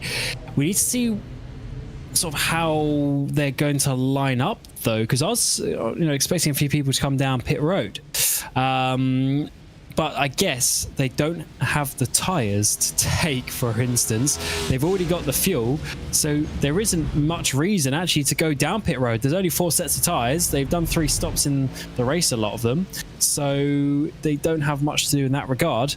I say they've already got the fuel, so they do need to stay out, keep that track position, and it looks like he's going to be Kenneth Tier in that case leading the way. Yep. I think track position is probably more key at this stage. I mean, we don't normally talk about that at Daytona, but with so little laps remaining and so many still on the lead lap, if you can believe it, it's probably the best idea just to stay up. That's exactly what Kenneth Tier has done. I think he's probably right to do that as well. But unfortunately, the likelihood of unlikely winners is going to come to an end. There's multiple pros and cons of this late caution, that being one of the disadvantages, but one of the advantages making it maybe a little bit cleaner, and the lap cars won't be involved therefore. So we're going to be able to properly see who's fighting who and who's really looking for the race win here, because it was getting a bit complicated before. Yes, certainly. In this brings back in some drivers like Jonas Gunnarsson, who we sort of discounted a little bit earlier as well. Marcus Stiller is actually still up there from the back of the grid. He's been up inside the top 10 for a long time now. Has a good chance of getting a good result. Peter Helmbro, despite his spin earlier on, causing one of the cautions, he's now in P5 with a good opportunity to win the race. So that is how things can change around in these longer races. 250 miles, 400 kilometers for today's Team Superior 400, the opening round of the Bohlin Svenska Eracingligan, and the obviously pace car is out here. Lap 86 going into lap 87. and it looks like the drivers are going to fan back out, getting ready for the restart. Absolutely. It is Tiro start from the inside, restart from the inside. 13 to go there will be when we get back going again here, and hopefully it is a nice long green flag run to the finish, just like we had actually at the Daytona race at the end of last season, towards the end of last season anyway. It's quite a nice long green flag run from what I remember, and it's not going to be a very long one, but hopefully we do get the 13 laps in total. And, you know, hopefully it's not all a bit of a bash and a crash towards the end. It's hopefully some good moves in the slipstream, some aggressive bump drafting, but hopefully no huge accidents. As ever, you can get some close finishes around here, but that depends on there being two lines going side by side. If it's just single file to the end, it's really just between the first couple of drivers for that race victory. But when it's double file, if you then get the third and fourth position cars fan out to the end, you could get a 4-wide finish. And a photo finish would be rather nice indeed. So to go over the situation, we've got Kenneth Tier leading the way by Tony Uvnen. They have done since the pit stop, and then Yoko Shu is there as well. The 18 of Lundberg, he was leading the way in that second group about halfway through the race, but of course they have now caught up, and it's just those three cars at the front who remain from the first group, and now Lundberg is the first car of the second, but they've all been bunched up together. Helmbro is involved in there, Lindoff as well in the 8 machine. He's been a little bit quiet this race, but being third in line has a good opportunity. It's going to be 13 laps remaining in the race as the pace truck will pull in and will get going once more for a final push towards the end. Or is there going to be another twist in the tail, another caution? So we Kenneth Deere in that black machine, the 49, who takes us to the green flag. There's car already on the apron in the background as they try to not overtake before the green flag. And Kenneth Deere's got no one following him at the front. He's going to get freight trained here a little bit. The driver's trying to catch back up in that slipstream, moving and tries to squeeze down to the low line. And he has done so to get into second place. Now that's really going to stack things up. Look at the momentum he'll get because of getting clear of that. Will he go to the outside of Tier or just back away for the moment? I think he's going to just wait for now as the outside starts to really form itself. And Lundberg is going to immediately try and impose himself on the front of this race. The inside, though, a lot more organised. Certainly is. Once again, no one wants to be on the outside line. How long will it take to get to a single file? Or is there going to be a double file finish here at Daytona? Looks like we saw 4 cars breakaway at that front in a single file formation. The outside line is still trying to make something happen. We'll certainly have to see how this one goes on the outside line. 12 laps remaining in this race as we get towards the front stretch once more. It looks like it's now 5 cars. Even Marcus Stiller in 5th place, leading the way on that inside line. Yes, just going to have to settle for a moment. Just got to wait and let it settle. And so the outside is not going to appear for a moment, but it will come back with a vengeance. Now you can see if other drivers are going for it, then it's a good sign. And Jonas Gunnarsson there, when he had the opportunity to, he did just duck to the outside. You can see Yokshu also just thinking about it a little bit. So it's definitely coming, that outside, but it's just got to settle for a moment here before... Oh, trouble! The 8 of Lindoff gets hit and he goes into the barrier. 2 other cars involved there as well. That is really not ideal situation because caution is going to come out. We have 10 to go here. Bjorn Brostrom, Philip Hana, I think potentially some other drivers involved in that one, as it's always a 3-wide situation. Every time we've seen someone go 3 wide today, contact happens. So Lindoff, I should say, in the middle, but then drops down into the path of Hana. So that is just a situation of miscalculation. He gets in, I think that's Forsberg potentially in the orange car. He tries to drop down in front of him, but there's not quite enough room in front of the 66. Gets a wiggle on and gets pushed into the barrier as well. Yeah. Well, that's unfortunate. Not something you expect to see from Lindoff, actually, but as you say, it's just a pure miscalculation. No malice in that one at all. Just an honest mistake, I think, in the end, which is a bit of a shame for Lindoff, who will now have some repairs to do further down the field. Now limited to 18 on the lead lap. Hacken Schott should be the one who gets the wave around. The lucky dog back onto the lead lap again, if indeed if indeed I'm correct, but we'll see. As we approach 10 to go here, we're rapidly at the stage where couple of cautions very quickly could bring us to green-white checkers for the first time this season.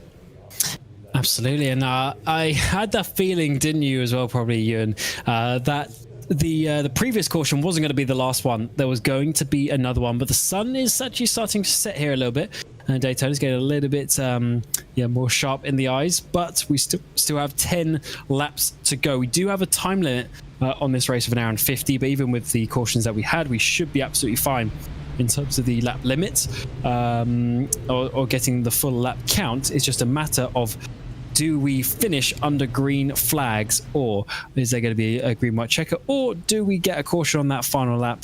You never know how things are going to work out. It's certainly going to be a fun one to try and work that out. We got someone getting the wave around there. Hocken's shot that might be in the 101 machine. He's going to be getting back onto the lead lap, which will then put 18 drivers on the lead lap at this stage. Yeah, so he must have lost one in the previous green flag run, because we've got one back again now on the lead lap. Whether it's Skoglund or Brostrom, I'm not sure. It might be Johan Skoglund, actually. He's been in the pit lane for quite a while after that previous caution, just falling off the lead lap again. And there's still some long repairs happening down on the pit lane. Nicholas Helm and Jesper Eriksson. Helm in the last few minutes, and Eriksson for pretty much the whole race, have been nursing problems, and every time there's a caution they spend almost the whole of it down pit lane trying to get them as much of it repaired as they can. Yeah, that's very true. You want to get the best car you can coming towards the end of this race. It really is going to be a bit of a sprint race now, as it ever is when you have a caution. It's now time for drivers to obviously get back in line. Once again, no one's pitting really in the front under these cautions. People towards the back are. If you have a spare set of tyres, I guess you could. Most drivers have already used that though, which is not ideal. There is a couple of drivers out there still with 2 pit stop counts to their name, but then we have the likes of Linus Brostrom, who's got 5.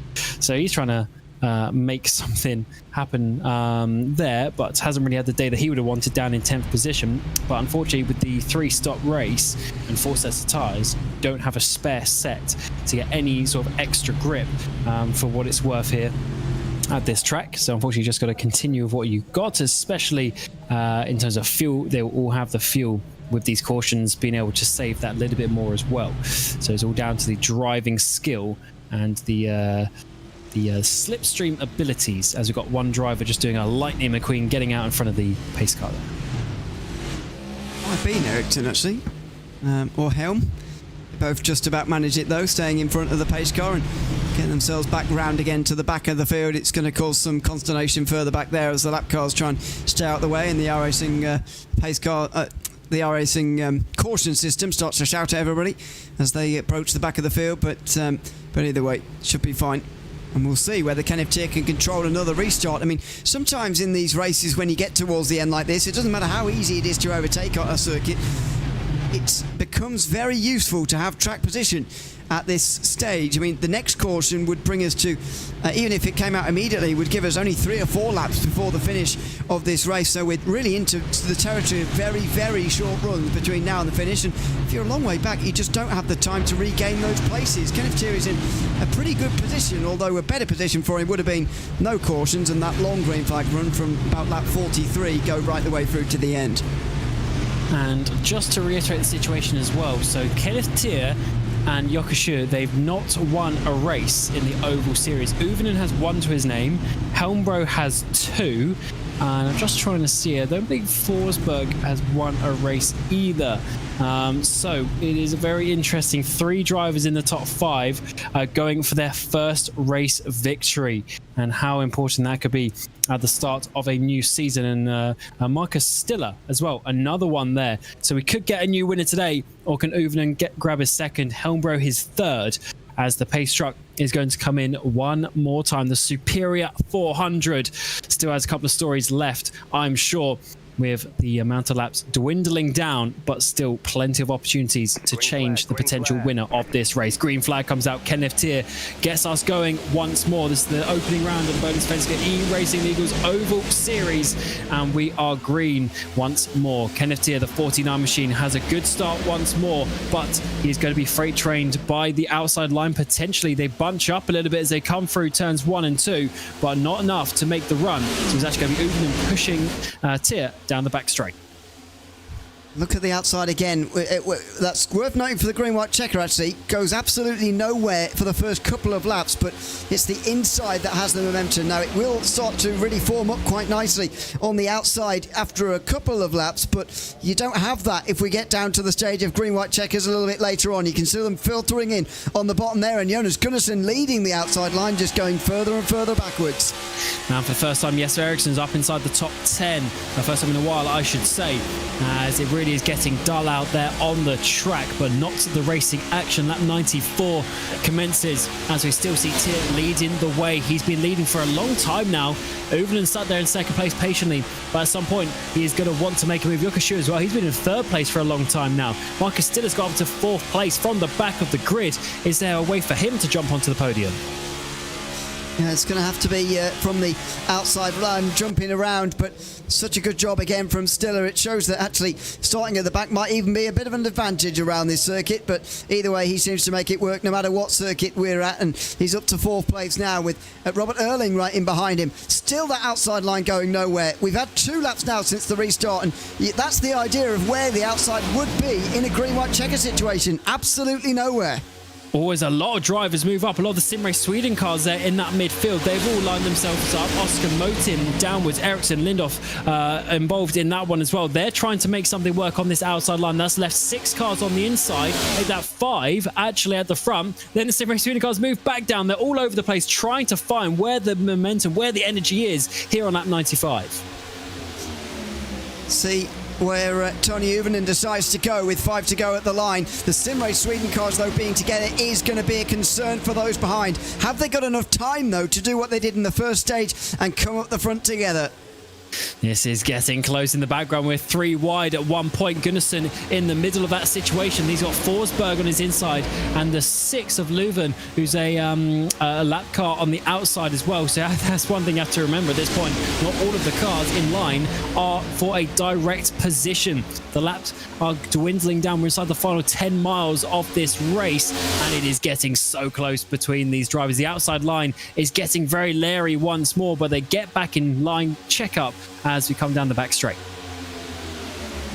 Still that front 3 looking strong. I mean, it's almost like a replay of that long run through the middle of the race where it was those 3 who were at single file running out front, but you get the feeling that Uven and Schuh are going to be restless to try and get past at some stage. Here come the Sim Race Sweden cars on the outside. Side drafting, bump drafting, working together. Although that one on the outside is going to be stuck on its own. It's Motin, I think, in front of Ericsson, the 2 who are out front, and they're trying to move up together. They're moving around so much, it's not really working. We've got a bit of side-by-side action with a couple of drivers. I think it's Aronson and Motin. So Ericsson jumps up to that high line to get back in check. So they're trying, and jumps back down to the bottom. So he's going all over the place, trying to stop a run from the cars behind, trying to work as a team to get the best result for all of their drivers. And they have 4 cars now on that outside line. So we've got, of course, Motin, then we've got Lindhoff as well, trying to work their way forward. Lap 97 now, 3 remain at the end of this one, and this is getting close. We've also got Dan Holmer and Fredriksson, who are laps down, but trying to push their teammates forward. Yeah, they're still in the race. They might as well try and help their teammates. They might be able to help themselves as well to a couple of extra places if they possibly can. But look at this. Aronson doesn't quite know where to go here. He's in 6th place. I think he's going to attach himself to the front of this group if at all he can, with Motin and Ericsson on each side. They're actually hurting each other there as teammates, so that is not ideal. Aronson still trying to hitch himself to the front of whichever train is prevailing, although he stays down low now as Motin gets alongside him. Yeah, Aronson loses a lot of speed there on that inside line. Look at the push from the Sim Race Sweden cars. They're trying to get Oscar Motin a race win on the outside. They've got Lindhoff pushing him, and of course, as I said, the 2 drivers are lapped down, the 79 of Holmer and the 112 of Fredriksson. Can they do a 4-man push to the end? We've got 2 laps remaining here at Daytona. Superior 400 has just 5 miles to go. And there's got to be a block thrown by one of these guys on the low side. Shu is now hinting that he might do. Uvenen, though, is getting in front of him. Oh, and Motin goes even higher, trying to take this third place away. But he's lost the momentum of his teammate behind, and he can't. Oh, huge contact there. Yokashu completely misjudges that one. Caution comes out, and we are going to get a green-white checker at the end here. He was trying to slide in behind, but I mean, it was a massive misjudgment. He was not even on the rear quarter there of Motin. Spins him around, and it's all change at the front. Either it was a massive misjudgment or it was a loss of control or something, because he was surely he can't have believed that he was clear there. He was nowhere near clear, and it was not like you're trying to clear someone from behind, which is a bit easier, a bit more difficult to see. Sorry, it's quite easy to see when you can see them out your front window. It's an aggressive move from Motin, but it's lap 99 for goodness sake. And unfortunately, Shu has made a big miscalculation there. Motin does not move off the wall at all. No, Motin's line is static. And look at the ping-pong effect. A few drivers involved there. We've got Yokashu, we've got Skoglund as well. Let's see this first, actually, from the rear of Oscar Motin. And, yeah, it's just that move back up high from the 34. I'd love to see it again from a lower angle as well, just to see exactly the situation. Here it is. So we got the 34. He loses momentum. He jumps down. He's doing okay for now. And yeah, he just wiggles a little bit through the middle of turn 2, doesn't he? I don't know if in the end, I think actually you're right, Ewan. I don't think it was him trying to get up in line. It was just a little bit of a wiggle, more so than a misjudgment of the gap. Yeah, I don't know what he was doing there. I just struggle to believe that it was intentional in any way, that he misjudged the gap there, but maybe it was. It's a real shame, but it shows, I think, and highlights the danger actually of Sim Race Sweden's strategy so far tonight, and it's nearly happened already a long time ago when can't remember who it was, but there was I think it was Oscar Motin actually, wasn't it, who did a bad push through the tri-oval and nearly took his entire team out. They've all got damage now as a result of that. They just all piled into that because they had no choice, and it's going to be a real problem for them now, because they've all got some damage. I mean, Homer already had some. He's 10 laps down. But have a look at this. They all just smash into each other. And that's, none of them are going to win now. Yeah, such a big shame for those drivers involved in that one. When you're that close to the finish, lap 99, just had a lap to go, and there's some big damage. Like, she's still in the pit lane, a lap down. He does have 2 laps to the next car, so he may not actually change position, but still a lot of points lost there for him. For instance, we are getting to a situation where a couple of drivers might be a little bit tight on fuel, but it should be okay. I think Lars Bolker and Jonas Gunnarsson are the highest on 32, 33 laps, but with some of those under caution, they should be okay, but they still need to go another 5 miles when we get back going racing once more. And we do have the opportunity for 2 green-white checkers, so we could be going even further. Therefore, they need 10 miles of fuel plus a couple of caution laps. I think they'll be okay. I mean, these caution laps, what was this, the 3rd caution in the last few laps, I think? So that will give them probably, I think, 6 laps extra, so I'd be surprised if they couldn't go to lap 40 actually now. I think they'll be absolutely fine. You just save so much fuel when you're under caution like this. No RPMs, no rating. It's very easy to save a lot of fuel under caution. I think they will be all okay, but the question really is who's going to win from here, because we've seen the outside line consistently go nowhere for the first 2 laps before it really starts to form up. But they're going to have no choice here. They're going to have to get something to work early here, otherwise the inside is going to prevail very easily. So Stiller and Erling also going for their first race victories as well. So 3 inside the top 4 have not won an oval race in the Bohlin Svenska Eracingligan. I'm so looking forward to trying to crown a new winner this evening. Tony Uvenen, as I mentioned, going for his 2nd victory, just 1 to his name. Uvenen's had 5 top 5 finishes before as well, but is he going to be able to get another victory? But then we looked back to Araton, who's joint 2nd in the all-time list. He's got 11 victories, tied with Linus Broström for 2nd most victories. Can he get another one from 5th place? That's going to be a bold move on the restart. Or we go to Jesper Eriksson, who's won 16 races, which is 25% of all the races that he has entered. That is a very good one indeed. And he's number 37, and he's always had 37 top 5 finishes. So big numbers there for Jesper Eriksson compared to the drivers ahead of him. But you never know. We've seen the top few being able to keep their positions, Ewan, on these restarts, and with only 2 laps to go, I mean, certainly the odds are in the favour of Tia Uvenen and Erling, for instance, but you never know. Yeah, exactly. You absolutely never know.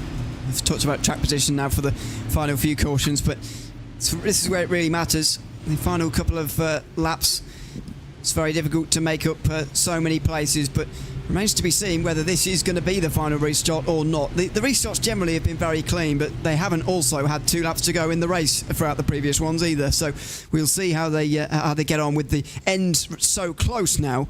We'll see if rationality starts to go out the window a little bit, and we start to see some more aggression out of these drivers who, let's not forget, some of them are quite new actually to being at the front in this race. We've seen some of them for the first time, the likes of Robert Erling and Jesper Eriksson, to be honest, has had a pretty miserable day, but somehow, just as he has a knack of doing, he's at the front where it matters again.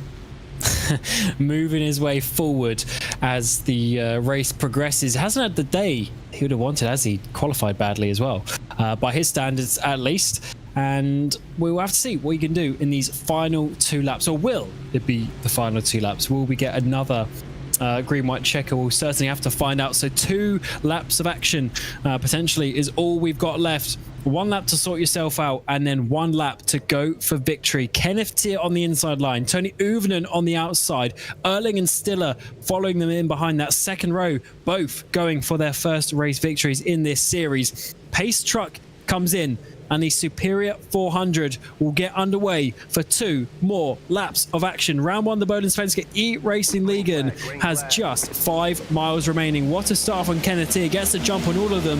Uvenen needs to try and jump down in front of Marcus Stiller. He's a little bit blocked off. Stiller gets a good run there. There's actually going to be, I think, Jesper Eriksson in the background who's trying to drop down, and Uvenen is left out to dry here. He can't get down to that bottom line.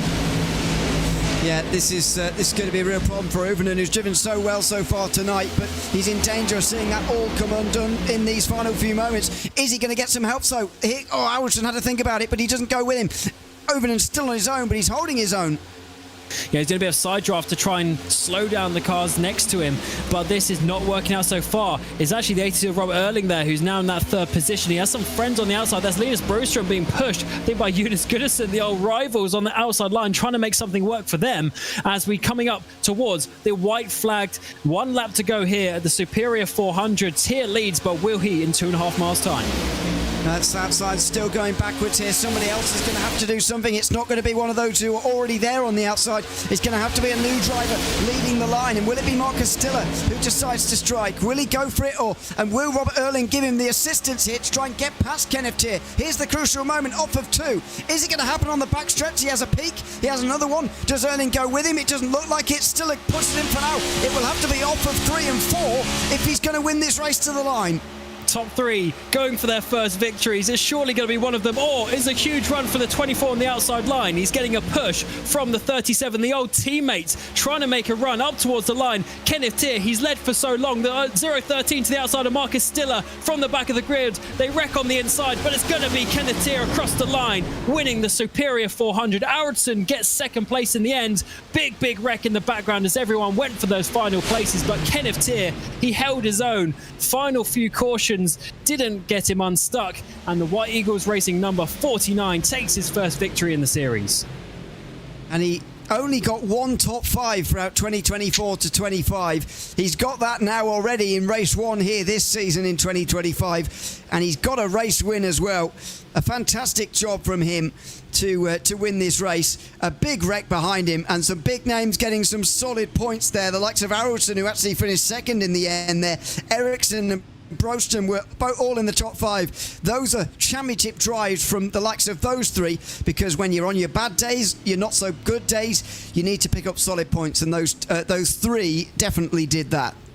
Yeah, that is going to be a ridiculous comparison. If you see the grid order at the start of that green-white checkered to what we saw at the finish is going to be completely different. As you say, Ericsson Broström picking up so many places there. That is awesome to see. Such a shame for Marcus Stiller to miss out on second place. He got third by 1/1000th of a second. Ericsson beat him by 1/1000th of a second to that second position. Marcus Stiller from the back, though, onto the podium. He should be very, very happy with that one. But that is how Daytona goes. Also, is Lars Bolka there in P7.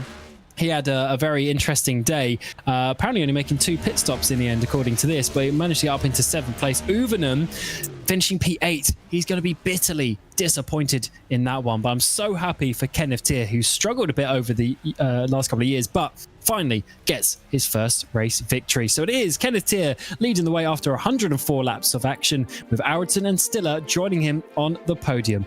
Ericsson and Broström are in P4 and 5, with Helmbro, Bulka, Uvenen, Gunnarsson and Forsberg rounding out your top 10. And Forsberg having a solid day up there in the top 10. He was in the top 10 pretty much the whole race today.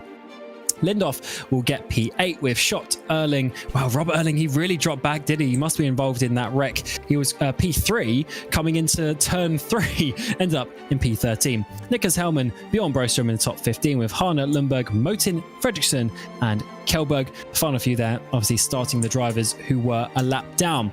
Then we got Ek, Shu, Leuven, Holmer, Lundqvist, your top 25 with Skoglund, Wallin, Auto, Joel Wallin and Marcus Hogman, your top 30. Oliver Wallin getting the fastest lap despite finishing down in P27. That was certainly a race to be remembered. What a finish there at the end. We saw Kenneth Tier holding on. Look at this shot with Stiller and Erling chasing him down, Uvenen on that outside line, but the outside line just wasn't really able to make it work. The 24th Ericsson, he's 4th in line there with the yellow number on his roof, with the Morby sticker on the front. He was able to get second with a big push, but it just didn't work for those drivers who went early on that outside line. Yeah, you needed a lot of build-up and a lot of momentum on the outside line there. And, in a green-white checker finish, you just don't have that amount of time to sort of build up the speed and build up the momentum that those guys ultimately needed there. So the advantage was always going to be with Kenneth Tier, or indeed whoever restarted on the inside at the front there. But, still did a very good job, especially when Stiller off of 4 started to have a look on the final lap there, on that run to the line. Just a bit of a jink to the right from Tier, just sort of put him off enough, and it sort of created a bit of a bubble and a stack up on the outside line that ultimately he benefited from, and got home just about in time. Absolutely. It looks like we are going to be joined by the race winner as well. Kenneth Tier, the number 49 machine, taking victory tonight. And Kenneth, what a race that was for you. You positioned yourself so nicely at that final pit stop, jumping yourself to the front of the pack and then holding on for the final couple of cautions as well. Firstly, let's talk about that final green-white checker. How were the nerves coming into that, knowing you had 5 miles to hold on for victory? It was really, really shaky. I need to save a lot of fuel to get to the end. So, yeah, it was nerve-wracking. Absolutely. And you had Marcus try and have a run coming up towards the Trival as well. You had to have a little bit of a block to the right-hand side where you just focused on your mirror rather than the road in front of you. Yeah, I was driving through a back camera, so it was a bit different for me. This is very weird. Absolutely. And it was a great race for you and your White Eagles racing team.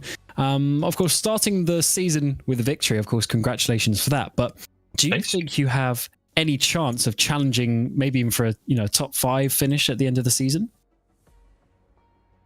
Oh, that was a good question.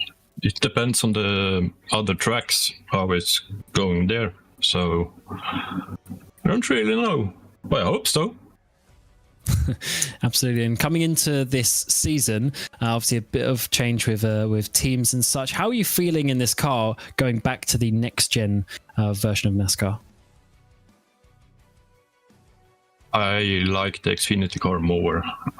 This car is weird to drive on super speedways, and I hope it's better on the shorter tracks. Yeah, certainly. It's going to be a bit of a different one for all of us, but we got you race victory tonight. So well done, and well done for holding on with all the pressure at the end there. Congratulations. Thanks. Yeah, perfect. And we'll bring in now Alex Aronson, the number 24. Of course, Alex, we've spoken to you plenty of times throughout the years. You've been very successful in this championship, and you managed to get second place at the end there. Your race was a little bit quiet at times tonight, but just talk about that final lap and how you worked your way to second place. Well, yeah, I wasn't looking great at the midpoint of the race, was it? For me anyway. But we managed to find our way to the front for the final restart, and we were trying to work as a team and try to get Kenneth his first win in LCL. And so I tried to, I stayed on the inside there, trying to back up the field behind me as well as I could, to avoid giving Jesper a chance to get out to the second lane. But I think like on the back straight I had to move out as he got a run, and he pushed me and didn't go free wide because I don't think that would have helped him anyway. And I got a second place out of that, so that was a good start for me and a great start for the team with Kenneth winning. Absolutely. It's going to be a great season, I think. What do you think your chances are?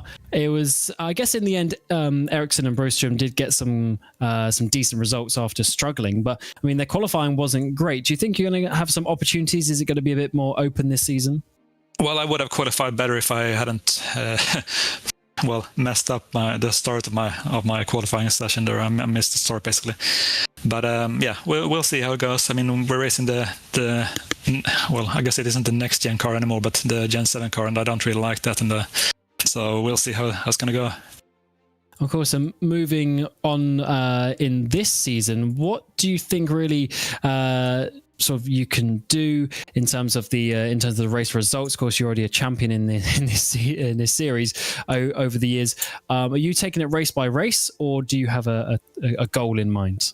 Yeah, no, I guess I'm taking it really race by race. I mean, we don't have a playoff this season, so I think it's all about being consistent and scoring consistent, top 5 finishes, and that should hopefully pay off in the end. And it also depends on how, whether the previous champion Jesper, if he races all the races or not. If he does, then it's probably going to be a struggle to compete for the win. But let's take it race by race and try to score as many points each week as can. Yeah, perfect. Well, it was a good start to the season for you anyway. So yeah, good luck for the rest of it. Yeah, thank you very much. And a big shout out to our team sponsors, Moby, Höbela and Lagerkung as well. They really do help us. Yeah, absolutely. It's great to have the sponsors on board. Loads of them getting involved in this championship. But that concludes the interviews. Unfortunately, Marcus is not able to join us, but very nice indeed to hear from the top 2 drivers here for the Superior 400. That concludes the first race of the season. The Svenska Eracingligan Oval Series is back for another season. Season 8, and what a start that was. We go to Chicagoland in a couple of weeks' time, which is always a very interesting circuit. A lot different to what we had today, and maybe we will see Kenneth get to the top again. Who knows, after taking his first victory tonight. But also remember that the road course series comes back next week as well. That is certainly going to be a lot of fun. We're racing in the Porsche Cups, and we are going to be at Road Atlanta next week as well. It's been myself, Cameron Roger, and of course Yona Leary alongside me in the commentary booth. Hugo Louise on the production of this RaceSpotTV broadcast, and until next week for the Porsche Cups, or a couple of weeks time back for the Oval Series, we wish you a very warm goodbye.